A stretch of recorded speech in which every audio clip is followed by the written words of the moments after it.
Hear that? Is that America cheering or a sausage patty sizzling to perfection?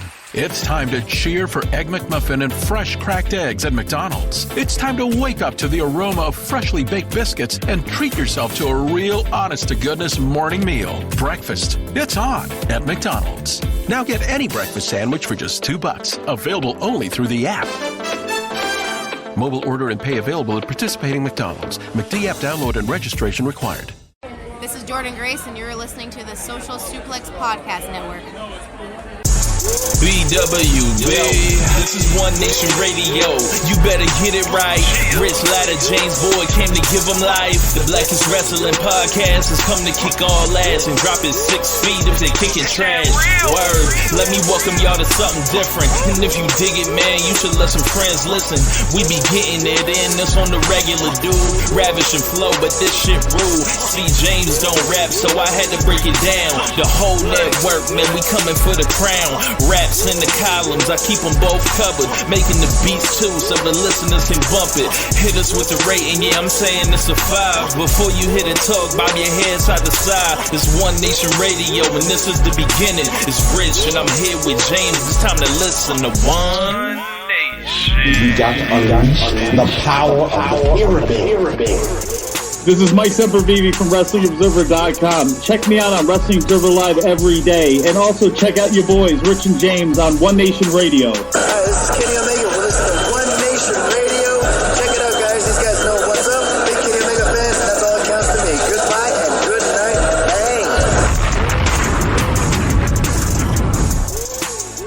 Hey. Ladies and gentlemen, welcome to this week's edition of One Nation Radio. I'm James Boyd, and with me I have Rich Latta. What is happening? What's Not happening? much, man. Just saying a bunch of stuff on Twitter that people seem to really find funny and like, and I don't know. Shit's been like, I don't know what it's been the last couple of weeks. My shit been like blowing up. But what else? Started watching Wire again. I'm in season 4 already. Wow. Yeah. So just going through it and looking at people again and just seeing how it is. And I found myself rejoicing at the death of Stringer Bell again. Just always such a pleasant scene. I just enjoy it so much. But yeah, I asked a question yesterday. Nobody actually answered. We got a group of people that watch The Wire. So The Largo Loop? Or yeah, okay. The Largo Loop. So this goes for anybody that's listening, so that has watched The Wire. If there was a button that you had to press, right, and the button was to get, somebody knocked off, out of these two, who would it be? And I asked Maury Levy or Clay Davis. When it comes to being ain't shit motherfuckers in The Wire, I think those are two of the ones that are up there for sure. Oh, yeah. And we talked about evil person in the Wire tournament, and like those would be 1 seeds for sure. Those would be 1 seeds. Clay Davis, Stringer, and Levy would definitely be like the top 3 that come to mind immediately. Yeah. Then there's there's other things. There's like people that like Naaman's mom and Brianna Barksdale. Like that's another. Naaman himself was also sucked. So, yeah, absolutely. So it's like I was thinking about all these different classes of people, but Levy or Clay Davis. I don't know, man. I'd have to rewatch to come to a conclusion on that one. Like I'd have to. I haven't watched the show in shit. I don't remember what year I watched it the first time, so it might have been a decade. But I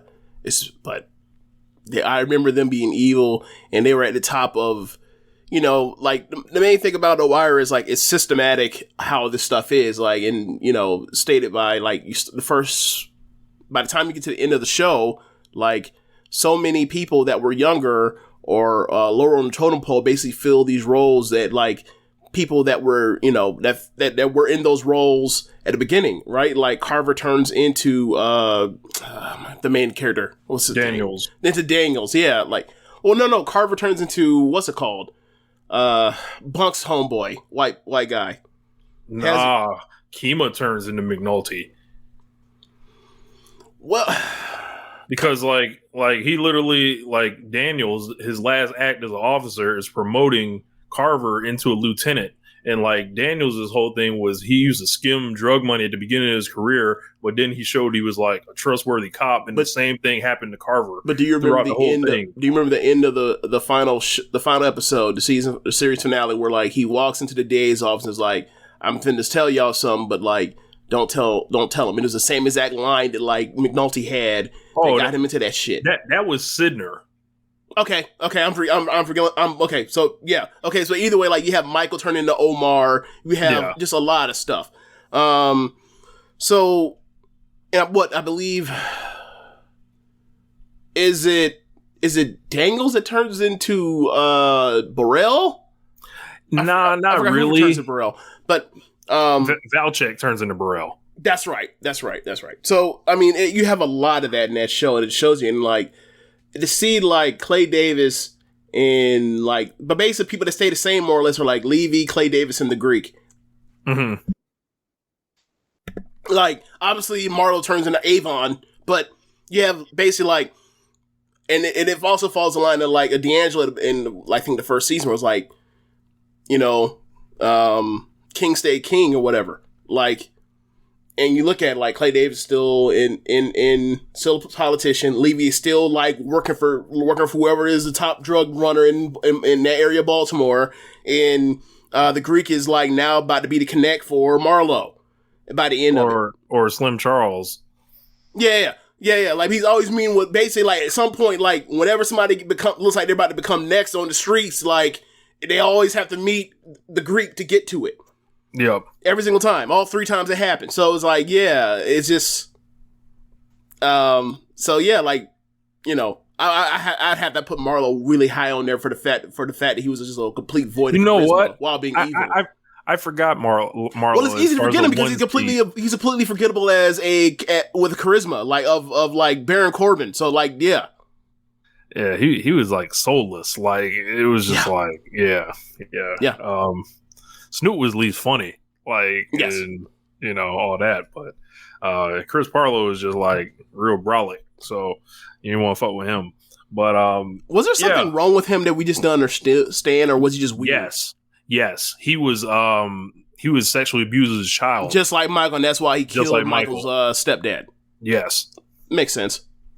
So. Yeah, for those of y'all that have never seen The Wire, I encourage you to do so. I might create like a Wire channel or something. I was watching a video on YouTube today about like Slim Charles, like, and they were saying like he gave all this great advice because he pops up in season 3, right? To all the kids, yeah. He gives all the advice not only to the kids but Avon, String, and it's like no one ever listens to him. They were saying like, and then it's funny. He ends up like he was muscle for Barksdale, he was lieutenant for fucking Joe, and then at the end, like he uses that and just to finesse, like, and he ends up kind of somewhere he didn't even mean to be, like by the end. So another one of the crazy things is like you speaking to people that are like almost never wrong. Like Prop Joe is rarely ever wrong either. It's just like, but the landscape just always super fucked up in a way that's like it was different in a way than like Stringer, where Stringer was like. Could keep himself free from like being put behind bars, but like eventually he kept fucking up the street level stuff, and that ends up paying for it with dishonor and understanding basic human interaction. That's why he ended up getting murked by the end or whatever else. Just like he had no sense of honor at all, and that's why he ended up getting killed. So wasn't he the one to put the hit on Omar during Sundays when like they don't kill people on Sundays? Yeah, he get a word on him. Yeah, like, he ain't a fuck. He was, and that's why he ended up getting killed. Like he did so many terrible things, and like people, you know, can justify it by like, well, he also was like incredibly smart and was able to stay out the streets. It was like, look, man, like. Wasn't that smart? He's like him and Avon are like one person was great at one thing and another one was bad at the other, and like the opposites were, and that's why they were a team. Like neither one of them were meant to actually run this shit by themselves. And then like that's why Avon ended up behind bars, and that's why Stringer, when he was in charge of everything without Avon, ended up crossing up everything, fucked up his standing, and then ended up ultimately dead.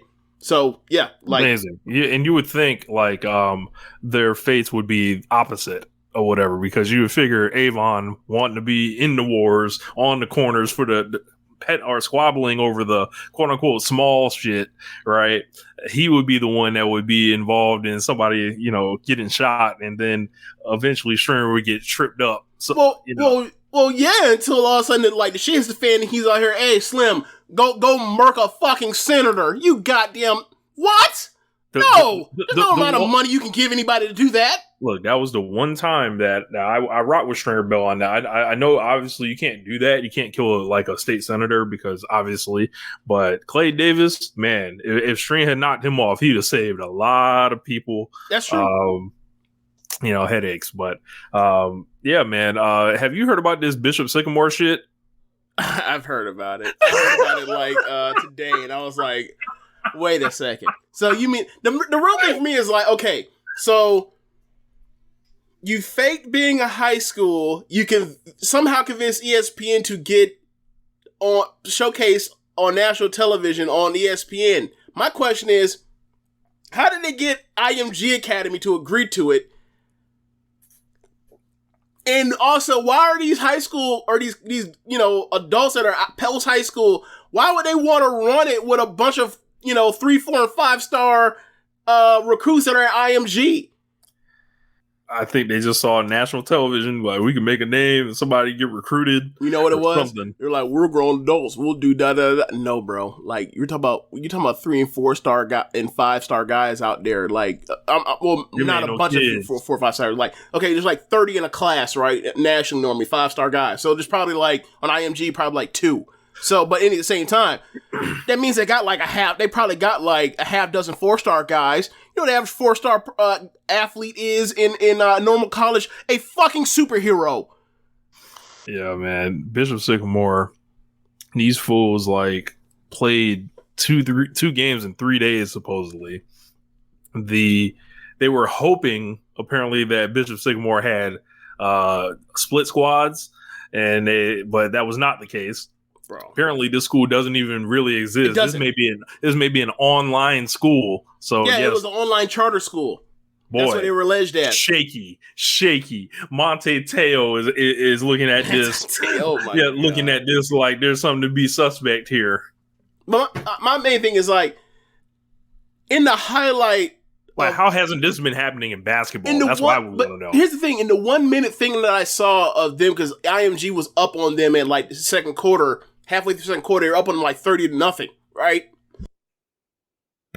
And the commentator said, this school, Sycamore, has said that like they have all of these recruits from, and all these scholarship offers from X, Y, and Z, but the recruiting sites say otherwise. We can't verify any of these scholarship. Obviously, you can't really verify scholarship offers. People just, saying stuff, whatever else. But it's like, none of these people are in these recruiting databases. Like, nobody's on 24/7 Sports. Nobody's on Rivals. Nobody's on Scouts. Nobody has a huddle up like that, like a huddle highlight reel account to see the shit. They ain't who they say they is. And it's like, wait a second.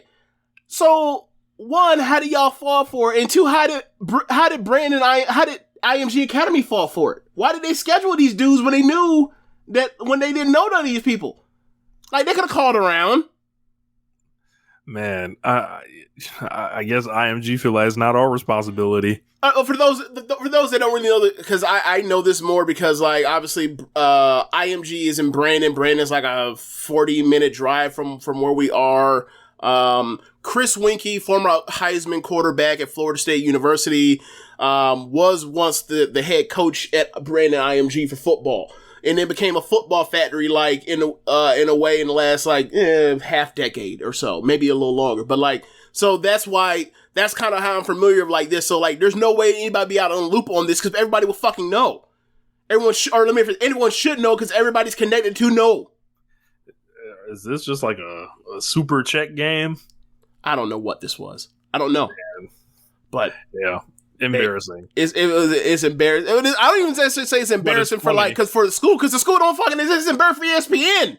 Yes. They got catfished by a school. Yes, and the coach has like warrants out for him. Like what? Arrest. Yes, like there's a bunch of shit going on. Like just bad stuff. People, all these injuries because they've been playing 2 games in 3 days. They have like 30 to 35 players. These players are playing both ways and shit. Like hell no. Like they're out here, bro. Can you? Okay, so ain't no way. All right, ain't no fucking way. Okay, bro. So the thing for me was once I saw them run through the tunnel. And keep in mind, like, I played at a pretty good high school football program in nationally or in the state of Florida, right? Florida produces, it's the 4 biggest states for producing, or the 3 biggest states for producing college football talent are Florida, California, Texas, and whatever order you want to put them in, right? I played in a 6A, at the time, I think it was either 5A or 6. I can't remember. So we were playing like small Christian schools or whatever else, religious schools. We were playing with populated communities that filled these schools. So the school that I went to was ranked in the top 10 in the state of Florida for most of the year, or all year until we end up losing the playoffs. It doesn't matter. But my whole thing is just like I saw them. The Sycamore dudes, you come out and you run out to the field or whatever else. And I saw them, I was like, keep in mind, like, I'm 6'4", at the time I was 6'4", 260 something in high school, right? Uh-huh. I was the 3rd biggest person in my high school, my senior year. If I go back to my junior year, there would have been more people that had been my size. But my point is that like, I see them run through and I'm like, shit, my high school's bigger. My high school had dudes walking. They talk about like people guys come off the bus and they bring intimidation factor based on how big the guys are. Like them walking onto the field. I'm like, yo, we had dudes bigger than that. And then I'm looking at IMG and I'm like, nah, we probably like it was me and like a handful of the guys that were like quote unquote as big as these IMG dudes. Like, and I'm just like, what did they think was gonna happen?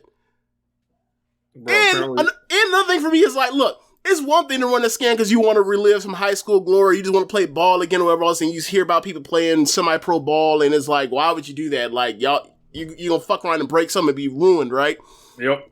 Especially with the case. I hope you got a good ass job to pay for your medical bills. But the fact is, like, how many people you said it was? 30 what? Like 30 to 35 people on the roster. Who the fuck is signing up for this to be a backup? Rich, you want to be a backup for this? What? Like, these are JUCO players. Like, they played in JUCO games and shit. Yeah. Like, apparently it was some agency for ESPN that was, like, called, like, Paragon that, like, booked them or whatever. But, like, everybody got to get fired. Everybody got to go. Out the window, all the relationships got to go. Like, and this shit is not that hard. It's not.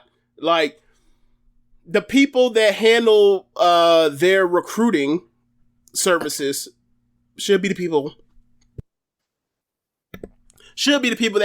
that should lean on for these kind of things. Be like, yo, like they said they got how many doing what there? They got like 6 kids doing what? Yeah, I ain't never heard of them. This doesn't exist. Or that should at least raise suspicion. Yeah. Like, do you think Bud Elliott, that used to be the head of national recruiting for SB Nation, would have got scammed on this one? I don't. I don't think so. Bud Elliott's he was like the Florida State guy, right? Yeah. He was doing those were his 2 jobs. He was part of that, and he was head writer for the Tomahawk Nation SB Nation Florida State site. But like he had 2 jobs. That's how I came across him. But it's like he ain't get scammed on that. Yeah, man. So I put a link to Awful Announcing in the One Nation Radio Discord. Go ahead and check that out. I'll be sure to throw the link into the description. Yeah, it's more detailed if you guys want to hear about all the craziness behind it, but it's quite frankly insane. But yeah, to the wrestling. Another thing is like more scamming with charter schools. With charter schools. Yes. Great. Look, how do we know this wasn't Dr. Umar's school? It's even Florida. Please don't tell me it's from Florida. I I get enough shit about being from Florida and born and raised here. Please don't tell me I'm not no more from Florida. Please don't. I deal with enough. I deal with enough here. Please don't tell me he's actually from Florida, bro. Please don't. All right, let's see. I don't think he is, but just to make sure. I don't think he is, but just please. Hold on, we gonna find out. Find out. Oh man, Umar Johnson. Oh, you mean that's not his real name? Shock. Of course. Okay, he is from Philadelphia. Oh, great, fantastic. Not from here. Great. If he had been from any of the other 49 states, he had been from Alaska, I would have, my antennas would have went up, but I still would have been like, great, he's not from here. Great. Fantastic. Like, from what I can find, things are pointing to him being from Philadelphia. Okay. So we'll see. So yeah. It might not be, I imagine. Yeah, it's real hard to find this man. It's off the grid. I bet. You know? But, yeah, man. AEW All Out. Can you imagine? I couldn't hear about fake school and not bring up Dr. Umar. My thing is, what other wrestling podcast is going to give you this? What other one? Like you know, there's a lot of podcasts that call themselves the Black This with wrestling. There's a lot of them out there now. Like we've been at this for like 9 years almost now. So thinking about football season about to start. So like, I mean, we the originals. So I was like, what did Jazzo call his rap group? The Jazzo and Jay-Z, the originators? Yeah. So shout out to my man Brooklyn Ike, you know. But yeah, we got and shout out to all the new listeners and everybody that's been checking us out. Shout out to the old listeners that have been on the journey with us for a while, but been listening to our foolish asses say stupid shit for a long time. Yeah. Okay, yeah, you know, yeah. Appreciate y'all. Yeah, you know, Dr. Umar, fake school, but yeah, AEW All Out. No. Since we here, we might as well talk about it. What's the funniest stuff you've seen about the Donda release? If you are here thinking we're going to talk about the Donda album, unfortunately, me and Rich don't listen to Kanye West no more. but we are here for the jokes that involve his terrible rollout and all the other stuff in between. So okay, I got one for you. So someone said apparently Universal released the album against Kanye's will, right? And Kanye was furious about this or whatever, and then Andreas Hale had retweeted and was like, somebody got to release the album, or someone had to release it. Let's see. I saw something like where I don't know if it's a meme or it's not, but they put Kanye West Donda album t-shirt for $150, and it's just a black t-shirt. Unbelievable. Soulja Boy basically leaking his own verse because he got cut from the album. Soulja Boy was on the album? Apparently until his verse got cut. Damn. So people find out they're not on the album, and when they're finding out they're not on the album when the album comes out. Well, another funny one. Supposedly there was a story that Kanye West reached out to Donald Trump to get him on the stage with the baby Marilyn Manson and Kim Kardashian in Chicago. I don't know if that's true or not, but it's fucking nuts. Okay, so hold on. Okay, so who was on the stage with him over the weekend? I know I saw something about Marilyn Manson, and who else was it? The baby. Okay, so I remember, was it The Life of Pablo when he did the I guess it was wax statues, and it was him and Kim and Taylor Swift and one other person I can't remember, and Donald Trump. Do you remember that? No. Yeah, it was a wax statue of like those 5 people in a bed together underneath a sheet, and it was Kim Kardashian, Kanye, Taylor Swift, I think somebody else, and then also Donald Trump. And I was like, wait, yes, you've lost clout with me, my friend. Yes, I remember this. I saw a lot of stuff, and quite frankly, like, I didn't see a lot of stuff because, like, my shit's been curated the last 5 years to, like, not make that shit not come towards me in most cases. So, the funniest thing for me is, like, funniest thing for me is, like, I have not, and, like, I didn't see much either.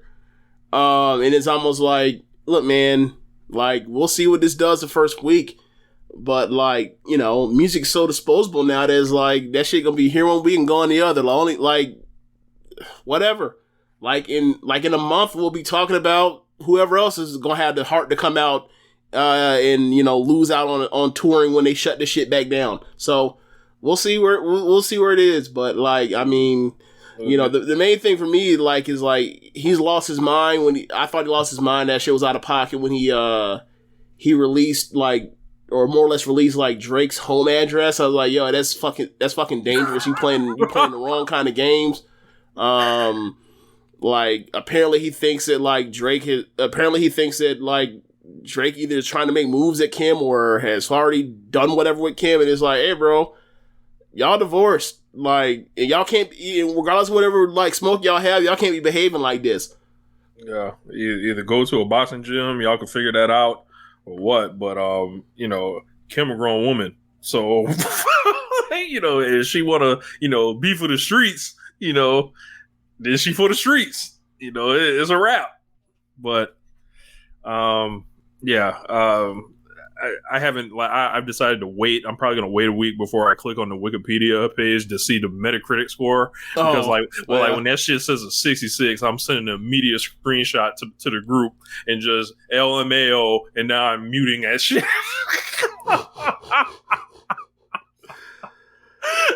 I don't even... Like, I'm staying low and not getting into nothing because, like, I don't want to have to, like, get tagged in a bunch of shit from my cousin Alex about Kanye West. Is like, bro, at this point, I don't care. And it's like, I'm just going to, you know, stay real low-key about it unless some, like, important point. I don't really care. Like, I think some of the stuff is interesting with the album release thing with the 3 houses he drew, because it's like, I see a finesse when it's coming. It's like, in what way? Like, as a scam?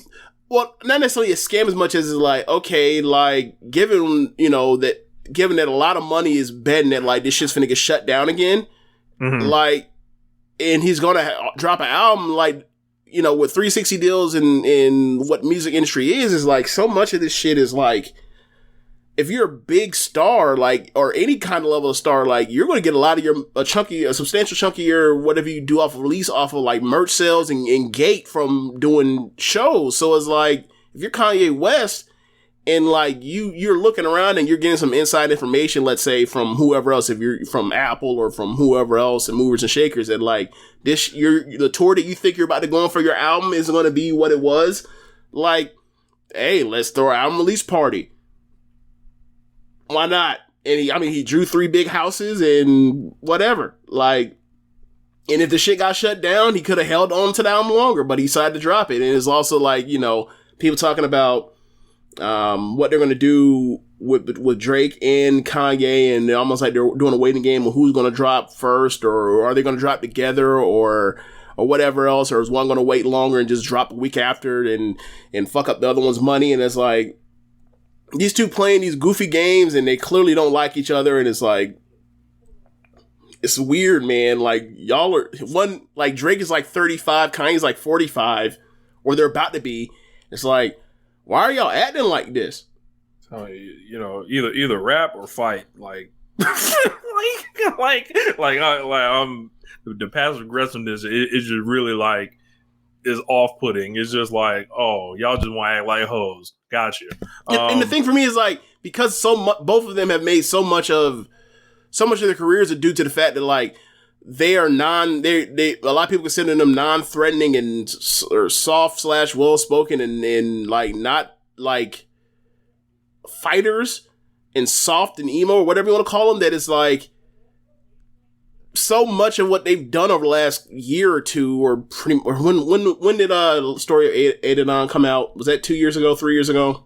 Yeah, that was like 3 years ago. Yeah, like in the last, like, you know, 3-4 years, like, so much of it has been like them trying to win the PR battle of who's actually like the real victim here. Like, is it Drake? Did Drake have his trust betrayed by Kanye West by sneaking off these photos or telling this intel about this child that he was hiding to Pusha T to expose to the world? Or is Drake like behind the scenes trying to scheme on Kim Kardashian and Kanye didn't know about the pictures, but Drake is trying to fuck his wife over all this stuff? It's like, bro, like, y'all are grown ass adults. Like, this is some high school shit. If y'all don't like each other, fine. Y'all are big enough to where y'all don't really need each other. As seen by the fact they're about to drop 2 of the biggest albums of the year. It's like, I don't listen to Drake like that. I don't care for Kanye, for what Kanye West does with music, but it's like, so many people still care, and it's like, hey, cool, but like, and what's going on with that? And it's like, what do you expect? Like, I'm trying to figure out what the end game is between all of this stuff, because it's like, I don't know where this is possibly headed, and then like, but neither one of these are the type to start pulling out the pistola, pull out the Roscoe. So it's like, what is going to be the end game here, other than like they're just arguing back and forth and going back and forth, and like, if y'all want the energy out there, fine, cool, whatever. Get hit with the ratchet. That's how shit happens. Yeah, Kendrick Lamar actually came out of his cocoon, like, and did a song with a dude named Baby Keem. I like the verse, but I'm sorry, Kendrick Lamar, like, you need to rap more. Like it's hard to care. Like when he just like goes away forever and then like just pops out talking about I'm smoking on your top 5 and all this shit. I'm like, all right, that's cool, but like, bro, you're like a retired rapper. Like, damn near at this point. So do you feel like the J. Cole Kendrick approach of, I drop my collection of music when I drop my collection, or drop whatever I drop whenever I drop it, and I'm kind of like away from the ecosystem of all of that CMB, Khaled, factory, infrastructure, or whatever else, and that kind of feels like when you're not involved with that, like you're just almost like you're outsider of the industry? Yes, like it feels like they're not even like of the culture, like at the moment. It's like everything's a little baby now, and like shit like that. Well, and, I mean, like, UC and fucking, I guess Drake still to an extent, but Drake is like you see him like still actively working, like almost as an active hip hop artist. Like, and then J. Cole pops up in the middle of this year, right? Yeah, and like he does that great press run. It's like, damn, like, and then he puts his album out. People like it, and then he's just fucking gone. Like, and then it's just like, oh, like, what did you, like, I don't want to say what did you really add to the game or anything like that, but it was like, thanks. It's like a deadbeat parent almost, like that shows up when you know, with a gift for you, and then you don't see him, and it's like, well, thanks. Like, I don't. So like Walter and Kendrick almost like Walter the last couple of years, where it's like, yeah, you got your like every single year you give us a match of the year contender, and then we never hear or see from you again, almost. Yeah, I get it. I just think that, I don't know, like me personally, and you know me, I'm thinking it from my perspective. I'm like, I would love that particular like frame. I would love that kind of ability to do that and be away from all the rest of that stuff, just for sanity, and it seems like less of a hassle, and the politics at play that seem exhausting, and dealing with like them, like all of the quality control dudes, all of the young money people like that, OVO, and like seeing like how all that works, and like I just find all of the politics at play, all that exhausting. Like just going through and thinking about like what has happened with the baby in like the last year, with like, or not the last year, the last couple months, right? Where it's like he exposed himself as a homophobe, even though it's like, I'm pretty sure I kind of already knew he was a homophobe. We kind of already knew he was a homophobe, right?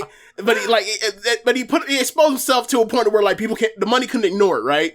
Mm-hmm. And then like all this stuff is happening to him, and then people have to weigh in, and it's like because of like the cycle, and it is very similar to like all the festival acts, right? Like, right, yeah. And it's like that. that doesn't sound like, all of that sounds exhausting. And then then it comes to like, all right, Dua Lipa, right? Dua Lipa is one of the biggest like pop acts in the world because much like the Weeknd has more or less like say, hey, we bringing disco back. Fuck this. Like, forget the post disco stuff and everything that like, Dr. Luke and whoever else, and like that whole entire camp, producer Max Martin and Shellback and all of them were doing in the early 2000s.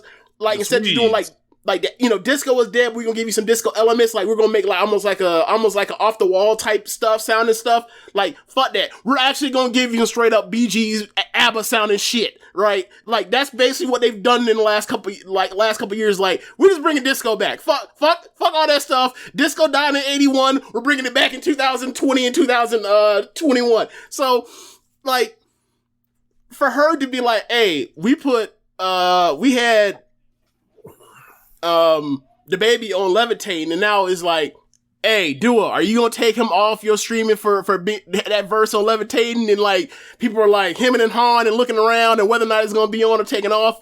And it's like, wait a second, last time I heard about somebody getting their shit taken off was like Tory Lanez being taken off tracks after he shot Megan Thee Stallion. And it's like, Wait, like, okay, it's one thing to be homophobic, and that's awful, and like, the consequences you get from people not wanting to rock you for being homophobic is one thing, and whatever he gets, he deserves, right? He ain't shooting nobody. and it's like, like, but at the same time, like, both of those come to play, because it's like, okay, so. Hey, bro, once Elton John came out, like, on Twitter, and was like, hey, and wrote that letter like, hey, and I'm like, well, ain't no going back. Well, my whole the fuck out of here. My whole thing is like, what is it like when people were coming to his defense, like T.I., and he was like, I believe that add that to the T.I. greatest hit, the late career T.I. greatest hits. All he had to do was sit down and shut the fuck up. He could have been Bun B for the next 20 years. He's fucked it up. He's really fucked it up.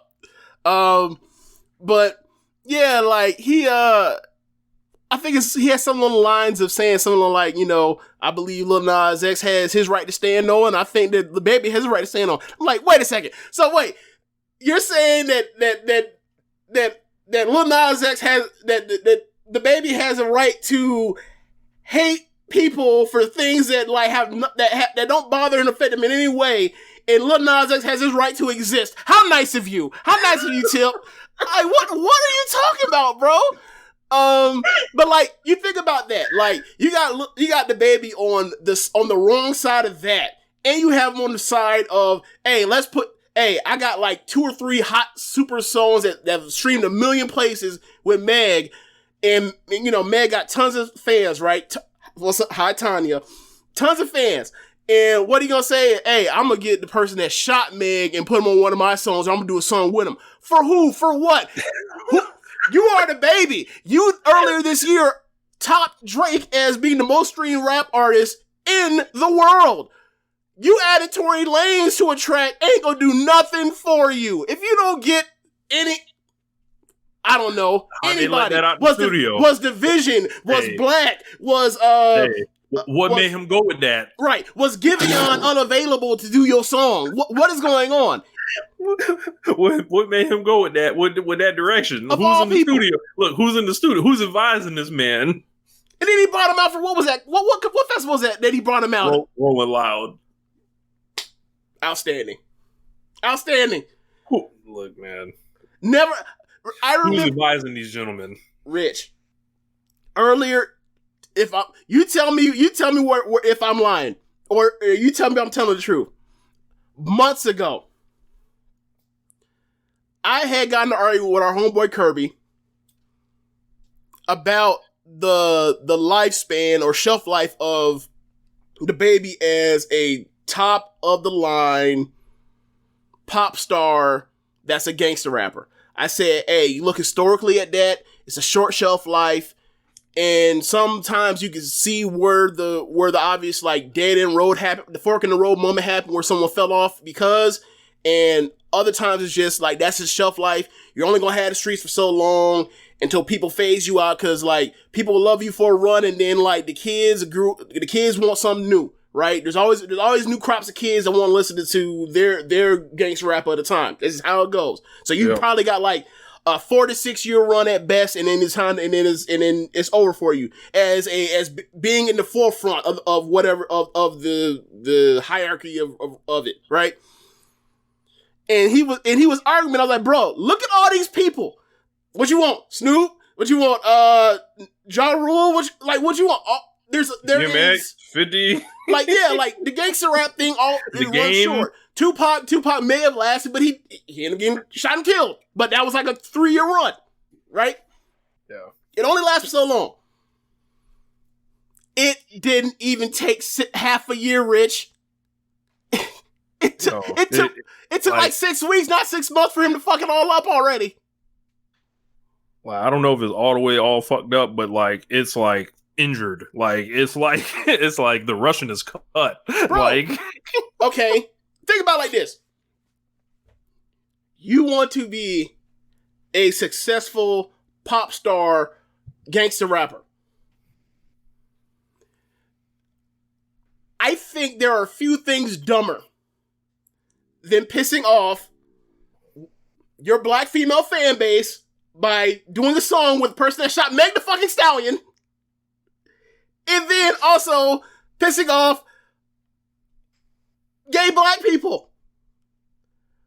And then like that bleeding over to like gay white people, and then like gay Hispanic people, like, and then like people like that have dealt with like HIV and AIDS. Like it right. just like the worst. Like, all right. Like, don't get me wrong. Like, there has been a long history of us letting gangster rappers slide for homophobia, right? Like, we just buried DMX. DMX had some of the most foul shit ever on wax. Bro, I listened to Where the Hood At. Oh my god! Just randomly, like a couple weeks ago, I was just it's straight off another debate line. Straight off the rip with homophobia. He's in the first. It's by the third bar. He's already saying homophobic shit. Last I heard, that you guys was having sex with the same sex. Whoa, sir. We didn't need this. Like, bro. What does this have to do with the song? Like, bro, I am in homeroom in high school right now. Relax, take it easy, bro. Take it easy. God damn it! I gotta pull the damn Where the Hood At lyrics up. God damn it! Yo, the third verse is even worse. Bro, it's funny because like he then like it's blatantly like contradictory. So like it's like he then is asking for like the homosexual act to be done to him. There's a line in the third verse about busting down your eyes so you can see me coming. I was like, yo, what is going on here? All right, so y'all know what it sounds like. It's like the chorus of the song is like, where the hood at? Had a nigga in the cup, where the wood at? All them niggas acting up, where the wolves at? Was that a double entendre? Was that a double entendre? It might have been. It might have been. So it's just this is like a chant, like whatever. All right, a call and response. It's a call and response, and then you get to the verse, right? And then the beat's going off, you nodding your head, and he's like, "Man, cats don't know what it's gonna be messing with a dog like me." D to the MX. Last I heard, you cowards was having sex with the same sex. I show no love to or excuse me. I think that's what he said. Oh no, they edited it out. They edited that part out. Yeah, so those empty out and throw more. How you gonna explain boning a man? Oh, these lyrics are edited version. Up. Yeah, that's the version that's for the radio. But yeah, I remember all of them lyrics. I found it. I know. Okay. This is what you want to do. If this is what you want to do. He said, I show no love to thugs. Empty out, reload, and blow more slugs. How you gonna explain fucking a man? Even if we squash the beef, I ain't touching your hand. There's more. I don't fuck with chumps. For those that been to jail, that's the cat with the Kool-Aid on his lips and pumps. I don't fuck with niggas that think they broads. Only know how to be one way. That's the dog. I know how to get down, know how to bite. Bark very little, but I know how to fight. I know how to chase a cat up in the tree. Man, I'll give y'all niggas the business for fucking with me. Is you crazy? Yeah. And there's more, but you know. Yeah. Yeah. Yeah, this third verse is like all time, vile. like too bad for me to read on the show. Yeah. Like, yeah, and I'm still gonna have to like spend like a half hour bleeping out the shit he said. Some of the stuff he said, yeah. But yeah, man, but that's what we're talking about. Like, we have given that kind of stuff a pass for so long, and like for him to get himself in this kind of situation, he's like, bro. It's almost like you're a superstar. Like we kind of let y'all get away with keep you from getting a third foul, like in the middle of the third, in like early in the second quarter, fool. Like you can't. No, Randy Orton rules. Why would you run him? Why would you just bowl him over like that, LeBron? You fucking idiot! Like go sit in your timeout. The Randy Orton wellness rules. Oh yeah, the strikes. The fourth strike. Yeah. Fourth strike. Yeah. Yeah, like not. Because like now it's like once a year. Like if you go a whole year, you get the third strike. You go back to 2 strikes. You go back. You know every year. Oh, okay, Vince. Okay. Yeah, man. But that's my point. Is like think of all the stuff that Baby has put himself into in the last couple months, just this whole entire summer.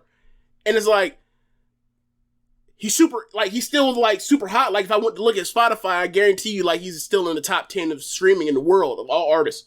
And it's like, and he's on a bunch of songs and done a lot of stuff in the last year and a half. But it's like, is that better for would you rather be him right now or you rather be Cole or Kendrick? I'd much rather be one of them. Like they're never going to be able to resonate with the streets and be on the radio all the goddamn time like he is on this run right now. But at the same time, like I'd much rather be him. And like, and even like the Baby, when there's like people want to clown him for going to Paris with James Harden and shit, right? It's like he's on every song right now. And like I kind of foresaw this for Baby in a way, or not foresaw it to this level, but like I just thought to myself like he has more heart and empathy and humanity in his shit and more versatility in his shit than the Baby does. So I didn't think that he was going to necessarily become this kind of breakout star in the last, year and change or whatever else, but I did absolutely think that like he was going to make it and be a person that had some type of staying power. But yeah, like, and you see all this, and you see that stuff, and it's like, I'd much rather be. It may feel like this person's out of the culture in a way, given how fast music moves. But like, I'd much rather want to go that route and be somebody that's kind of my own art tour, and kind of have my own lane in a way, and kind of be myself and pick and choose and still be able to pick and choose who I work with. And when I do something that's an event, then like every 2 weeks I gotta have some, or every 2 to 3 weeks or 4 weeks I gotta have something new, or otherwise like people think I fell off. Like that seems exhausting. And it's like, look what is like. Kanye West is already crazy, or has the elements of ego that was going to lead to this, but like being an egomaniac. But like, if Kanye didn't feel the need to stay on top in the way he wanted to the last, let's say, parts of most of his career now at this point, maybe he doesn't go nuts like how he has. Yeah, this because there was one point where like everybody was rooting for Kanye. That will never happen again. That's been dead since 2009. Yeah. There's 27 songs on this album. And it's like a bunch of like part twos to songs, and yeah, it's way the fuck out there. Like I saw the track list. And How long is the album? I was like, this shit like a DJ Khaled album. Like, I mean, I heard about how like he had so many people working with him, and it's like, I wonder if he felt like this album has to be a departure from this other shit that like people just do not, I've never heard people talk about like over the last couple of years, right? Like Life of Pablo is kind of like the last Kanye album people really cared about. Kind of. And then, like, you know, maybe it's more like, look, man, the gospel thing, the rollout when we had, like, 3 albums all drop, like, all at the same time out of good music, and, like, you know, him wanting to be, like, the one to have one last hurrah as a super producer, like, maybe it was like, hey, I got to kind of get back to, you know, some semblance of what he was, because even his earlier work had a lot of features on it. So, like, I wonder how long these songs, well, I don't really wonder, but, like, given that it's, you know, so long, I imagine that, like, all these songs are, like, 2 minutes and change. I would have to look into that further, but I guess going to the days when Kanye used to go out there and do a radio version of a song, and then for the album version, it's 7 fucking minutes long or whatever. It's like, why, Kanye? No one needed this. Yeah. All right. So let's get to the wrestling. So 54 minutes into it. Okay. We just giving y'all bonus stuff. Yeah. So, Hear that? Is that America cheering or a sausage patty sizzling to perfection? It's time to cheer for Egg McMuffin and fresh cracked eggs at McDonald's. It's time to wake up to the aroma of freshly baked biscuits and treat yourself to a real honest-to-goodness morning meal. Breakfast, it's on at McDonald's. Now get any breakfast sandwich for just $2. Available only through the app. Mobile order and pay available at participating McDonald's. McD app download and registration required. Sports have a way of bringing us all together. And at Sleeper, we developed a fantasy platform designed to make leagues more fun and personal.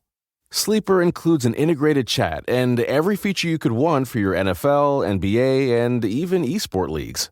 Plus, it's completely free with no ads. See why millions have made Sleeper the fastest-growing fantasy platform. Download Sleeper on the App Store or Google Play today. yeah, man, AEW All Out. Chicago, Illinois, sold out. Looks like it's probably going to be the biggest show in AEW history. Based on buy rates? Yeah. Yeah, probably. Looking at the card, if story-wise, right? I don't know if there's that much that I'm, really resonating with, as far as, I'm into Chris Jericho and MJF, don't get me wrong. It's a Feud of the Year contender. But a lot of this stuff is just we got some names, we're going to have them wrestle people that you think they'd have a good match with, and then some of the storytelling isn't for as hot as AEW's been for the past 2 months since July, I would say. When it comes to the pay-per-view right here, I don't know. I think it's going to be a good show, but I think they've really taken to really building up their television very strong, and then the pay-per-views this is a bonus kind of rather than a destination, even though stuff is peaking here. Obviously you got title matches and you have stuff your Jericho retirement stip and stuff like that, but I don't know, man, and I wouldn't have said that about something like Double or Nothing. Yeah, this is for AEW, this is the first pay-per-view I felt not that you mentioned, I didn't think about it for them, but you look at that card, I think it's 10 matches deep now, and you look at the builds for all these things, and obviously they have 2 more shows left, but even if they give you hooks for some of these stories, for some of these matches, this is very light on story and emotion and drama, or in a way compared to what was the case for the previous editions of pay-per-views. Normally we have 3 things we can reel off as saying this thing is heated, and I can't wait to see the directions this could go, because of, if someone wins or loses, they can go down this path, and and you start thinking of where this will lead you in television and what it could be. It's almost like they had a monumental return, and then there was hey, we ain't got to do shit. We can put our feet up. We got this. It kind of feels like an all-star game. Kind of. It feels. I think this we'll see where this goes, but this is the closest thing they've ever had to some mindless takeover. Not to say that, or I would say Andrade versus Pac is just I guess the drama is, will Lucha Bros turn on him? And it's like if they turn them, they have to turn them like after they're already the tag champs or whatever else. And then you think about that and you're like, well, wait a second. Pentagon and Phoenix, like, they haven't had some like big run to get these belts in the way that, like, you know, FTR or SCU had, or even the Young Bucks had, regardless of, you know, what happened with that match before they wanted that build. But like, they were chasing out those belts for a while, and then they finally culminated with them winning. And there is no, like, you know, there is no like real babyface conquest or journey except for like Jericho on this card that I'm thinking of. Like, you know, they do the like Christian versus Omega. It has a decent build. Like, obviously you have the two different factions involved. You have the win that Christian has over Omega, but like, it feels like the second pay-per-view in a row, like Kenny Omega as the champion isn't like the main event priority or the most important thing. And I don't like it. I don't disagree, but like, you know, it was supposed to be Hangman, and Hangman pulled out. So it's like, you know, you know me, I try to get the benefit of the doubt to the booker when I know that like their plans got fucked with by things they could not control. Like maybe I shouldn't give people that kind of benefit of doubt, but I've always been like that. I've been like that with Vince for years when things go, you know, get out of wonky, and I think that like there's an excuse for him. I do the same thing with Triple H. I do the same thing.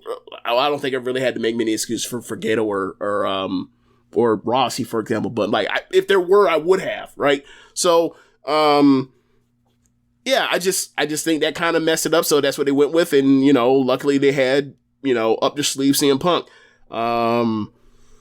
The Darby thing, I mean, depending on, you know, like, I think the Darby thing is super hot with CM Punk. Let's start there. CM Punk and Darby Allin. The return match, the dream match, or... This is a WrestleMania match. At wrestling, yeah. This is a WrestleMania match. Yeah. Hottest match of the year, I would probably say. Most it's the most anticipated. Hottest, yeah. I mean, you know, that's debatable and blah, blah, blah. But, like, obviously most anticipated because people have been waiting for the shit for 7 years. Yeah. I really like Punk's promo that he did last week. Pretty much just building Darby Allin up as, like, this guy that he would have admired. And basically he's, like, gonna have to prove it not only to himself, but like he doesn't want to prove everyone wrong. Is he wants to prove himself right from, like, you know, him still being good and stuff like that. Like, I think that's all really good. Like, especially like where the match is gonna be in Chicago. Like, that building's gonna be out of their fucking minds when CM Punk comes out. And I just think Are you surprised? I'll let you get back to your point real quick, but I just want you to answer this like quickly. Are you surprised that he's still this fucking good on the mic? No. Okay. Okay. Like, because like I was saying in my column, like CM Punk like connects with people almost on a human level first. So it's like when he does the thing when he's saying it with Shivani, he's like, "I can't hear you, Tony." It's like bullshit, or like you can clearly hear him, but it's like, we fucking love you anyway. So it's like he exudes such big star energy. Like, when he's like on the mic, when you look at him, you believe him. And I think that's like with the Jericho match and me being, I don't know who's going to win that. And it's so up in the air. Say Jericho never wrestles again, right? Or for AEW, like I said in the Social Suplex thread, I was like, CM Punk like slots right there in Jericho's spot or even a level higher. Like, like maybe it's okay that if Jericho loses here, but I think he's been awesome on the mic. He's just like, you know, as he always was, and I anticipate that wrestling won't be far behind because he was never like this hyper athlete that like had to do all these like crazy things in the ring. Like, he was a thinking man's wrestler all the time that used to just put matches together in very smart ways and make people invest in him. And like, he had his signature spots that were over and people loved. And I feel like that's not something that would just go away. You're right. Because if it's anything we've seen with wrestlers, it's like their mind isn't the first thing to go. It's their body. It depends on how outdated the match they have in mind is for the audience. But outside of that, but the style, like, but so many people's like matches or whatever else over the last decade have been influenced by him and Daniel Bryan, right? Mm-hmm. So, I don't think necessarily he'd be out of touch. Like, you know, people talk about, you think of music, for example, or let's do, you know, this, right? Pop in some album from some Southern rap album from the early 2000s. And you remember it used to knock a certain way.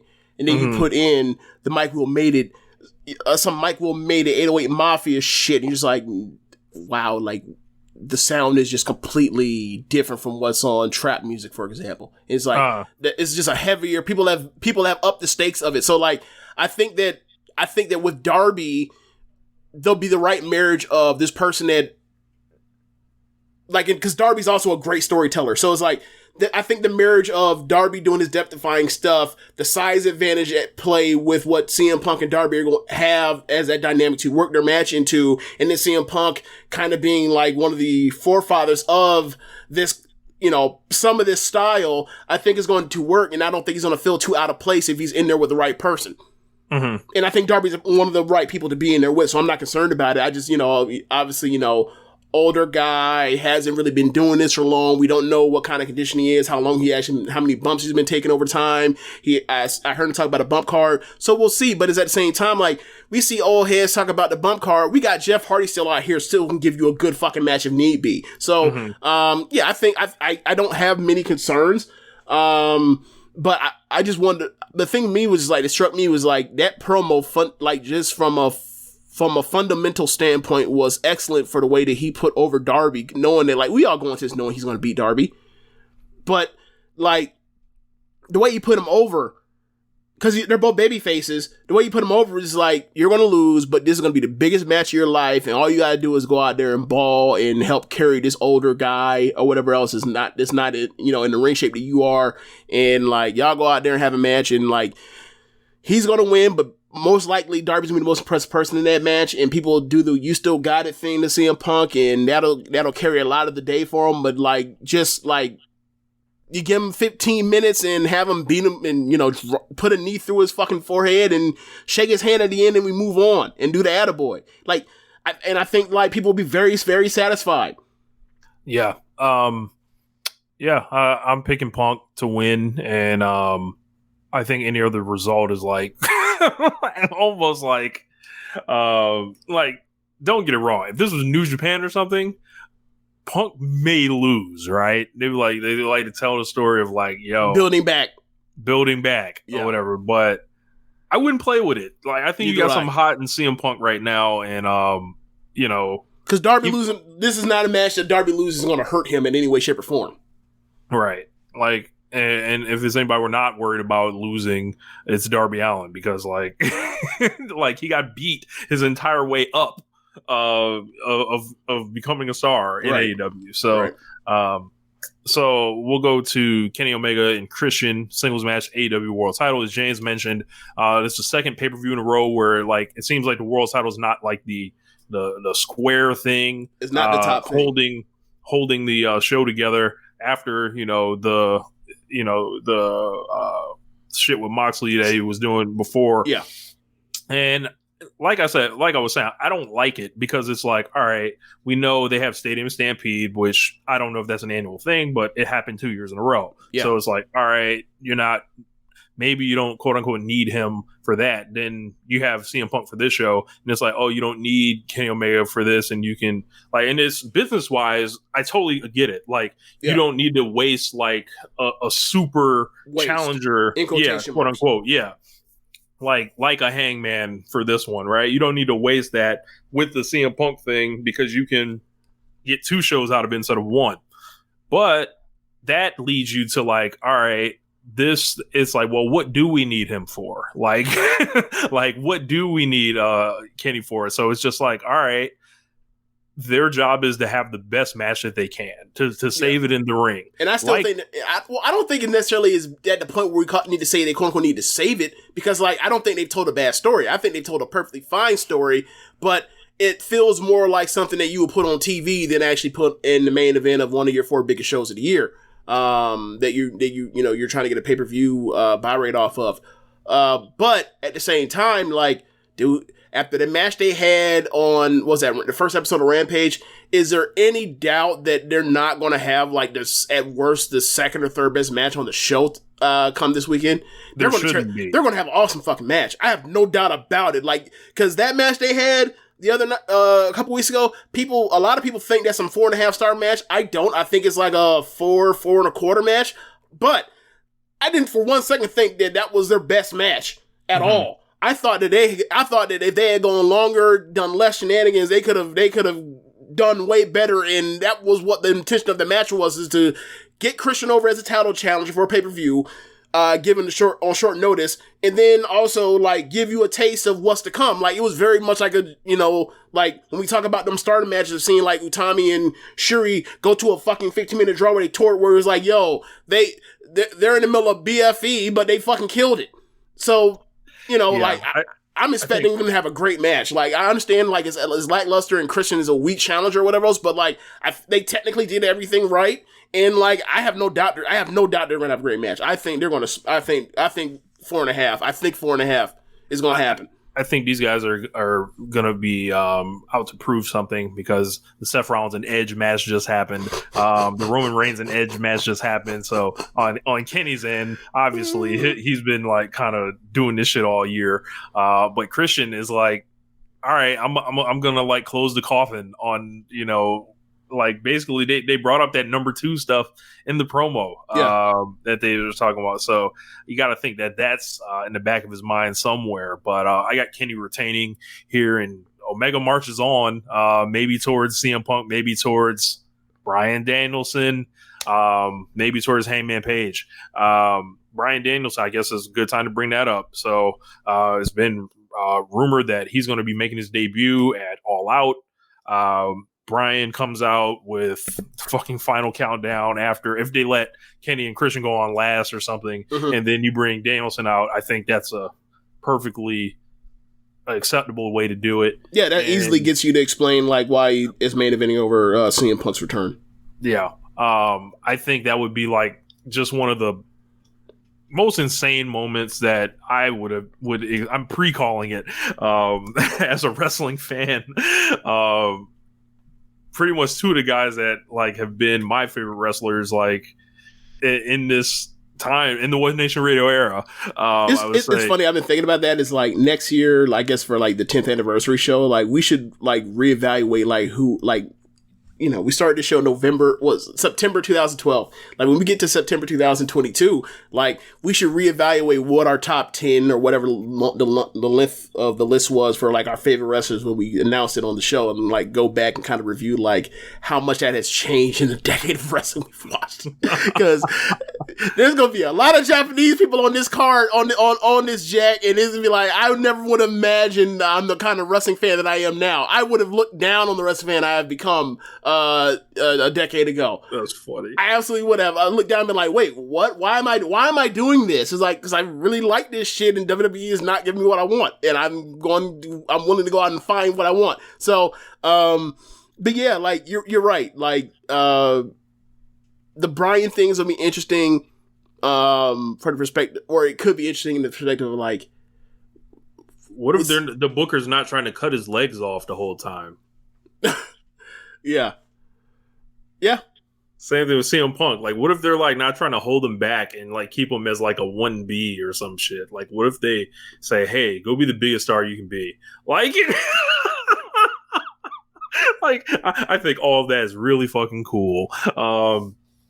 But Brian leaving WWE, I wanted it to happen for years. I came on this show and conspiracy theorized and told y'all what was happening, happening. Earlier in this year, you basically like left the message telling him, like, hey, shit or get out the pop. Either stop talking about New Japan and go in Arena Mexico to wrestle in CMLL or leave. Like, it's not gonna happen in WWE. It's almost like you got to the point where, like, you want that man to leave so bad that you need to reach out and need to just express your frustration with this man talking about trying to get you want to do all this pro wrestling things, and when WWE doesn't want to do pro wrestling, they want to do sports entertainment. Like, stop just fucking leave, and then he's gonna do it. So at the end of the day, I get what I want. Give me what I want. So, I would be a very happy man a week from now, or less than a week from now, should Bryan Danielson show up. And yeah. So from what I heard, the people that broke the news about Daniel Bryan signing with AEW also came along. I think it was Wrestling Inc. basically came around and said that it was like the plan was to do the Arthur Ashe Stadium when he was going to come out. But because of COVID restrictions, they think that that shit might be messed up, or the attendance might mess up, and they feel like they have to do that in front of a crowd, much like CM Punk is not going to just fucking show up to a pandemic show for AEW return. So they moved it up. I mean, that will make people tune in on Wednesday. I can tell you that much. Yeah. So Chris Jericho and MJF. If Jericho loses, he will retire from in-ring competition in AEW. When this promo segment was going on, I was like, oh shit, I don't want Jericho to lose. Because I was like, it's one thing, AEW's not about to come out here and fuck their stipulations like that. So they would really have to do a massive undertaking and going back on the stipulation if he, quote unquote, never wrestles again. Right. And I was thinking about, when does Jericho's contract expire? Apparently it's not for another year and a half or something like that. So in my mind, I was like, I think Jericho's winning. And then I started thinking about it. I was like, man, could Jericho be trying to work? I don't get the feeling that they would throw the stipulation on there to go back on it. Right. Mm-hmm. But it's they could always just MJF usually wins at the end. In a lot of his fucking feuds, or you think about Blood and Guts, you think about the Cody feud. He stands tall at a time where it's just man, fuck that guy. It's just and I like MJF or whatever, which is funny, but I don't know what's going to happen here. I don't want, the mark in me doesn't want Jericho to lose and wants Jericho to win and keep his career going. And then you start thinking about the labors of Jericho, and it was this wish factory of things. It was almost like this is your life, but in wrestling form. We're going to bring back fucking Who Guerrero. You're going to do a death match. You're going to fight somebody that's holding a chair. You're going to beat a monster at the end or whatever. Then this, but you lose the MJF, and then it's well, what else can you do now? You got to up the stakes to almost a very big level, right? But I don't know, man. I'm gonna pick Jericho just because I don't I'm rooting for the babyface. Let's just say that. So I thought that Jericho signed in January 2019. It was a 3-year deal. So the fact it's a year and a half longer surprises me. I think there's some type of option or something. Okay.